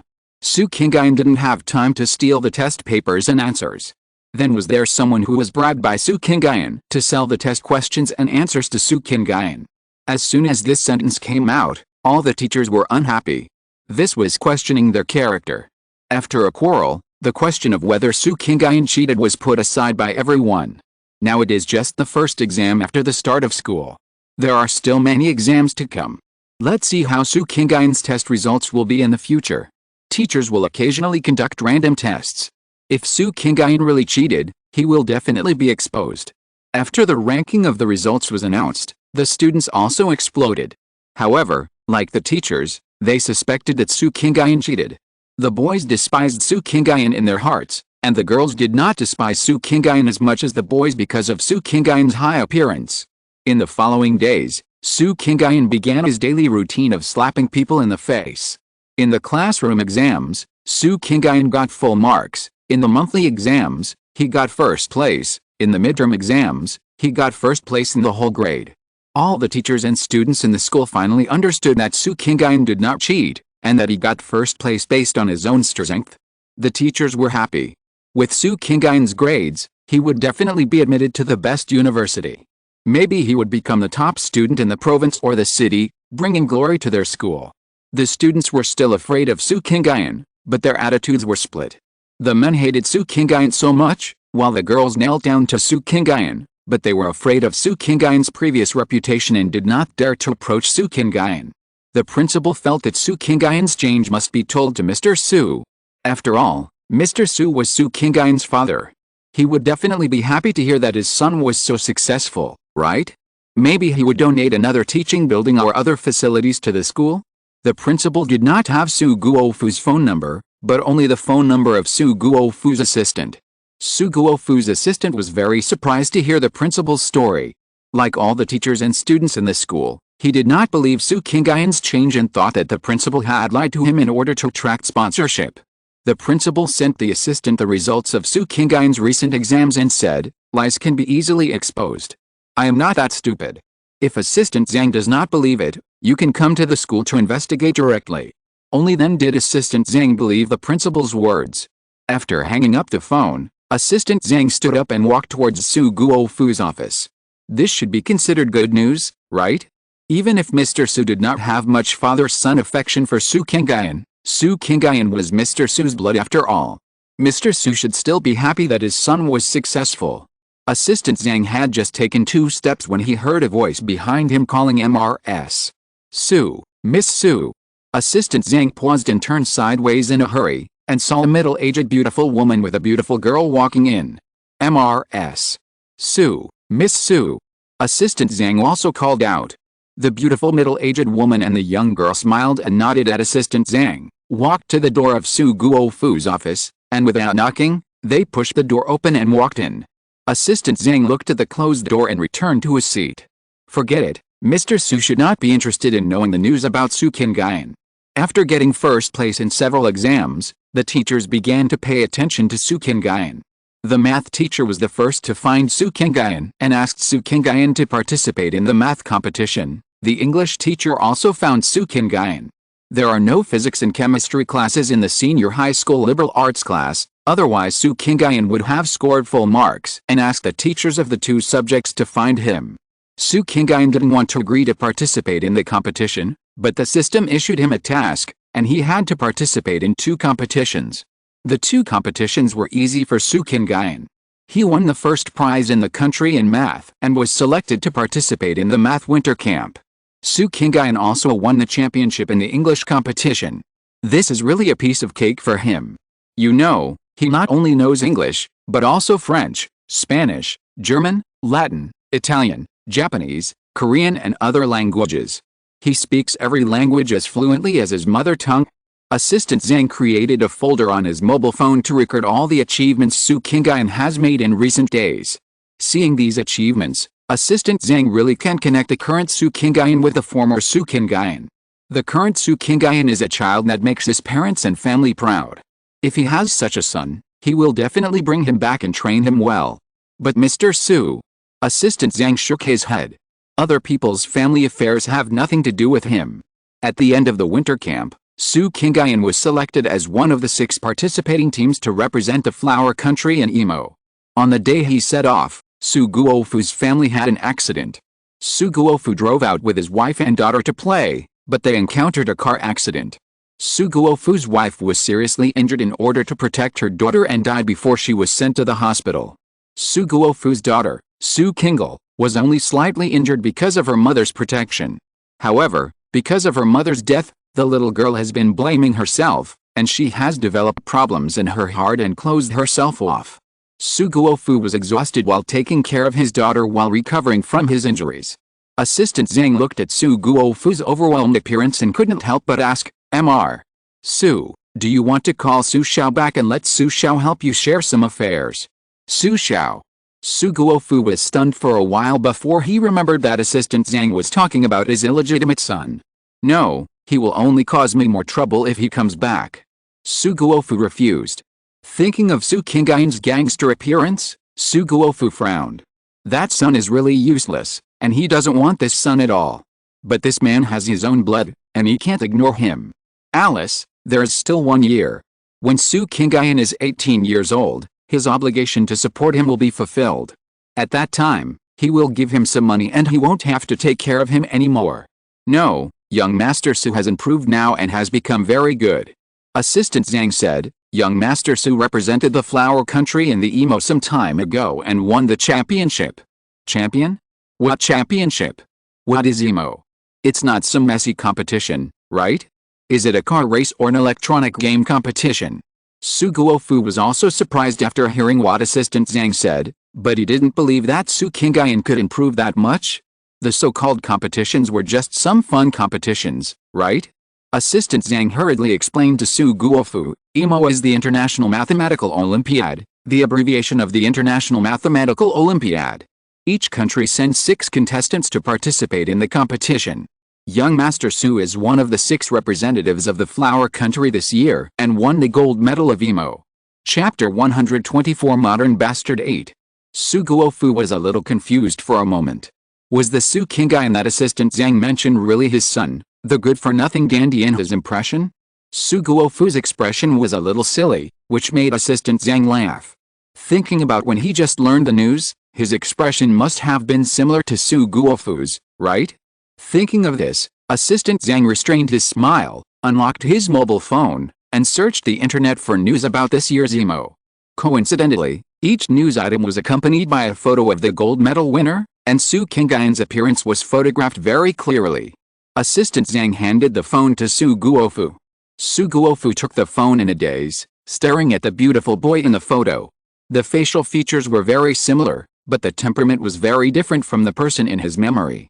The boy in his memory was a bastard who disobeyed discipline and had a gloomy temperament, while the boy in the photo was full of vigor and vitality, like sunshine. How could he have changed so much? When did he change so much? As a father, he knew nothing about it. The boy in the photo was excellent, very excellent, so excellent that he had to admit that he was better than his daughter whom he had carefully taught and nurtured. Sadly, he had to admit this fact, because he saw the introduction of the boy in the press release. In addition to the EMO gold medal, the boy also won the National English Competition Championship and was the first in the grade in the school. You know, he hired a famous teacher to tutor his daughter, but his daughter's grades just couldn't improve. If his daughter didn't have some talent in art, she could take the art major in the future and get extra points in the art exam. Su Guofu would have worried about whether his daughter could get into college. Assistant Zhang, help me contact Su Qingni and tell him that I want to meet him. Su Guofu said. When Su Qingni heard that Su Guofu wanted to see him, he was stunned. After a long time, Su Qingni said, System, why do you think he wants to see me? System, this system has received news that Su Guofu's wife died in a car accident. Su Qingni's eyes were filled with expectation, so, he didn't intend to alienate me and ignore me before, but his wife was unhappy that he was close to me, his biological son. Now that his wife is dead, he can get close to me without scruples. System wanted to say that the boy thought too well, but seeing the boy's bright and expectant eyes, System decided to keep silent for the time being and let the boy dream for a while. But she had to think about what to do to divert the boy's attention so that he would not be immersed in disappointment and sadness. The boy went to see Su Guofu, then happily went home to pack his luggage, and was picked up by Assistant Zhang and entered the Su family. Su Qingni has recovered under the treatment of a psychologist and is now practicing piano at home. Su Qingni was a little confused when she heard from the nanny that a teenager was taken home by Su Guofu. She didn't know that her father had an illegitimate child. The nanny who told Su Qingni the news had worked in the Su family for nearly 20 years. She was considered Mrs. Su's confidant. She knew about Su Qingni's existence. She favored Mrs. Su and Su Qingni and her daughter. She was very angry that Su Guofu took the illegitimate child home shortly after his wife's death. She said in a very bad tone, thinking that she was defending Su Qingni, "The gentleman is too much. It hasn't been long since his wife passed away, and he actually took the illegitimate child home. Miss, quickly drive the illegitimate child out of the Su family." Illegitimate child. Su Qingni's face changed. She immediately rushed out of the piano room and rushed to the hall. She saw her father talking to a teenager who was about the same age as her. Su Qingni's face turned pale. The illegitimate child was the same age as her. Doesn't that mean that her father cheated when her child's mother was in her belly? He betrayed herself and her mother. Su Qingni's tears fell, and she turned around and ran upstairs to her room. Lili. Su Guofu hurriedly left Su Qingni behind and chased after him. Su Qingni looked at the backs of the father and daughter disappearing at the corner of the stairs, and his eyes dimmed. They were both his father's children, but why was his attitude towards himself and Su Qingni so different? He was so cold to her, and even after he took her back to the Su family, his attitude did not change much? And what about Su Qingni? She was the treasure in Su Guofu's hand. As soon as she shed tears, Su Guofu dropped everything and chased after her to comfort his treasure. Su Qingni retracted his gaze and asked Assistant Zhang coldly, "Where's my room?" Assistant Zhang looked at the nanny. "Auntie Zhang, which room is Su Xiao's room?" The nanny put away her smug smile and said to Assistant Zhang coldly, "The third room on the left on the second floor." She ignored Su Qingni at all. "Humph, I didn't drive this illegitimate child away today, so I'll wait and see. There's a long way to go." Assistant Zhang frowned and decided to remind Su Guofu. "Aunt Zhang's attitude is not okay." Assistant Zhang held Su Qingni's gift and said to Su Qingni, "Mr. Su, go back to your room and clean up first." Su Qingni nodded to Assistant Zhang. He still had some good feelings for this Assistant Zhang who often cleaned up his mess. The two went up to the second floor and saw Su Guofu standing at the door of a room on the right, saying all kinds of nice things to the closed door, wanting the people in the room to open the door for him, but the people inside ignored him. Su Guofu was a little frustrated. Seeing the two people going upstairs, he ignored them and turned downstairs. Assistant Zhang sent Su Qingni into the room, walked downstairs to Su Guofu, and told him about Aunt Zhang's attitude. Su Guofu didn't care about it. Aunt Zhang is just complaining for Shuai and Lele. Aunt Zhang has worked in the Su family for nearly 20 years. She has a very good relationship with Su Guofu's family of 3. Su Guofu's family of 3 regards her as their own family. In Su Guofu's heart, Zhang's mother is closer to him than Su Qingni, his son whom he hasn't seen for several years. And he also knows that Zhang's mother must be speaking up for his wife and daughter. She stands on the side of his wife and daughter, so she naturally can't stand Su Qingni, the illegitimate child who broke into the Su family. Therefore, Su Guofu will not blame Zhang's mother for her attitude. The boss doesn't care about Zhang's mother's attitude, and Assistant Zhang has no other choice. He can't tell the boss that Zhang's mother's attitude will affect Su Qingni's view of the Su family, cause misunderstandings between Su Qingni, Su Guofu and Su Qingni, and affect the relationship between Su Guofu and his son, right? These are all his guesses, and Su Guofu won't believe them even if he tells them. Forget it, he's just an assistant. He can't control the boss's family affairs. Assistant Zhang left, and Su Guofu returned to the study in a bad mood. It's my daughter's habit to lock herself in the room when she's in a bad mood, and she won't leave the room for at least 3 days. I'll explain it to my daughter then. Chapter 125 Modern Bastard 9. Su Guofu was not in the mood to eat dinner. Su Qingni locked herself in the room and did not come out to eat dinner. However, Zhang Ma felt sorry for her and cooked a nutritious, healthy and easy to digest dinner and sent it to Su Qingni's room. She also prepared several kinds of long-lasting cakes for Su Qingni and placed them in Su Qingni's room. When she was hungry, she could eat some cakes to fill her stomach. Zhang Ma also prepared dinner for Su Guofu and sent it to his study, telling him to eat it and not to ignore his body. This kind of care and concern from a relative was very useful to Su Guofu. After Su Qingni entered the room, no one came to see him. It was time to eat, but no one came to see him for dinner, and they didn't even give him a glass of water. There was no water in the room. The boy was suffocating, and he didn't go out of the room to find food and drink. He was hungry and thirsty all night. Early the next morning, The boy couldn't stand it anymore. Before going out to exercise, he bought mineral water and breakfast to soothe his stomach, mouth and throat. After exercise, the boy returned to Su's house. He didn't have the key to the Su family's front door, and after knocking on the door for a long time, the nanny named Zhang Ma finally came to open the door for him with an unhappy look on her face. After entering the front door, the boy saw Su Guofu sitting in the dining room eating breakfast. The breakfast was a Western breakfast, with bread, butter, poached eggs, bacon, lettuce, and a glass of milk. The boy looked away. He was a country bumpkin, and compared to that, he preferred to eat Chinese breakfast. He liked preserved egg and lean meat porridge with shrimp dumplings, fried dough sticks soaked in soy milk, steamed dumplings and seafood wontons. Where did you go so early in the morning? Su Guofu asked with dissatisfaction. Exercise. The boy replied, I get up early every morning to exercise. Then why didn't you bring the key? Zhang Ma was busy with work and had to open the door for you. The boy was very unhappy, and tried his best to suppress his emotions, saying, You didn't give me the key. Su Guofu choked, as if he really forgot to give Su Qingni the key. I'll ask Zhang Ma to give you the key later. Su Guofu said. The boy hummed, and when he saw that Su Guofu had nothing to say to him, he lowered his head and returned to his room quite disappointed. System, I feel that my father has no so-called father-son relationship with me. He took me back, but his attitude is exactly the same as before. Then why did he take me back? The boy lay on the bed and spoke sadly. He wanted to find someone to talk to, and now the system is the person he trusts the most. The system spoke, Su Guofu is thinking about Su Qingni, so he treats you like this. The boy said gloomily, since he cares about his good daughter, why did he take me back to the Su family? System. Can Su Guofu's plan be told? Even if it is told, the boy will not believe it, right? It is better to let him discover it himself. It is really amazing that after traveling through so many worlds, he actually encountered several dependent original bodies in consecutive worlds with similarities. The boy is similar to the original body she possessed in the previous world. Both are bastards. They did not live with their fathers at first, and were taken back by their fathers after reaching a certain age. Their fathers did this not because they had feelings for them, but because they regarded them as tools to continue the family business. They considered their daughters and let their sons rely on them.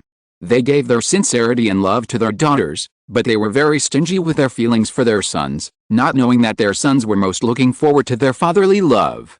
For 3 consecutive days, the boy was like a transparent person. Su Guofu was busy with the company's affairs and waiting for his daughter to calm down, and had no time and energy to take care of the boy. He thought that the boy was still in high school, and even if he wanted to train the boy, he had to wait until the boy entered college. Zhang Ma simply ignored the boy and did not prepare meals for him. The boy ate outside every time it was time to eat. Zhang Ma also despised the boy for spending money indiscriminately, saying that the boy spent all the money of the Su family. The boy endured it, and he didn't know how long he would endure it. It's a pity that the school has no dormitories, otherwise he would have wanted to move to the school to live. 3 days passed, and Su Qingni's mood eased a lot, and finally opened the door. On this day, Su Guofu had been guarding his daughter's door, and when his daughter opened the door, he immediately walked in. He wanted to explain to his daughter why he had to do so, and what he was going to do. The boy watched Su Guofu enter Su Qingni's room, and suddenly asked, System, can you let me hear what they are saying? He felt that what Su Guofu and Su Qingni said was very important to him, and he had to know it. Okay. The next moment, the boy heard Su Guofu's voice. Lily, don't ignore Dad. If you ignore Dad, Dad will find it hard to blame. The girl's voice rang out, Dad, you betrayed me and Mom. No, no. Su Guofu said hurriedly, Su Qingni's existence was an accident, I didn't betray your mom. Su Guofu then talked about himself and Su Qingni's biological mother. It was really an accident. Qingni's mother didn't want him after giving birth to him, so she gave the child away and went abroad. I couldn't ignore him, so I had to raise him outside. Your mother also knew about this, and she forgave me. Su Guofu said, originally I didn't want to take him home. I planned to give him a sum of money when he turned 18, and then I would no longer care about him. Then why are you taking him home now? The girl asked. Su Guofu sighed and said, I did it all for you. Your mother and I have a simple family. After your grandparents passed away, we have no other relatives. Now your mother is gone. If I am gone too, who can accompany you and help you? No, no, don't scare me, Dad. You will always be with me, right? Right. The girl cried in panic. Yes, yes, I will always be with Lele. Su Guofu hurriedly comforted his daughter, his voice very gentle. After a long while, the girl's emotions stabilized, and Su Guofu spoke again. Lily, you only like art and are not interested in business. You will definitely not take over Dad's company, but Dad's company needs someone to take over. I brought Qingni back, on the one hand to train him and let him take over the management of the company in the future, and on the other hand to let him be close to you and be your support in the future. Don't worry, although the company is handed over to Qingni for management, I will leave most of the company's shares and my property to you. You don't have to manage the company, just eat dividends and live the life you want, just like a princess. Dad. End of this chapter. Thank you very much for reaching the end. Don't forget to like. Looking for more exclusive content and immediate access? Subscribe to our Patreon. Remember, every like, subscription, or donation encourages us to continue. Thanks to everyone. See you in the next video.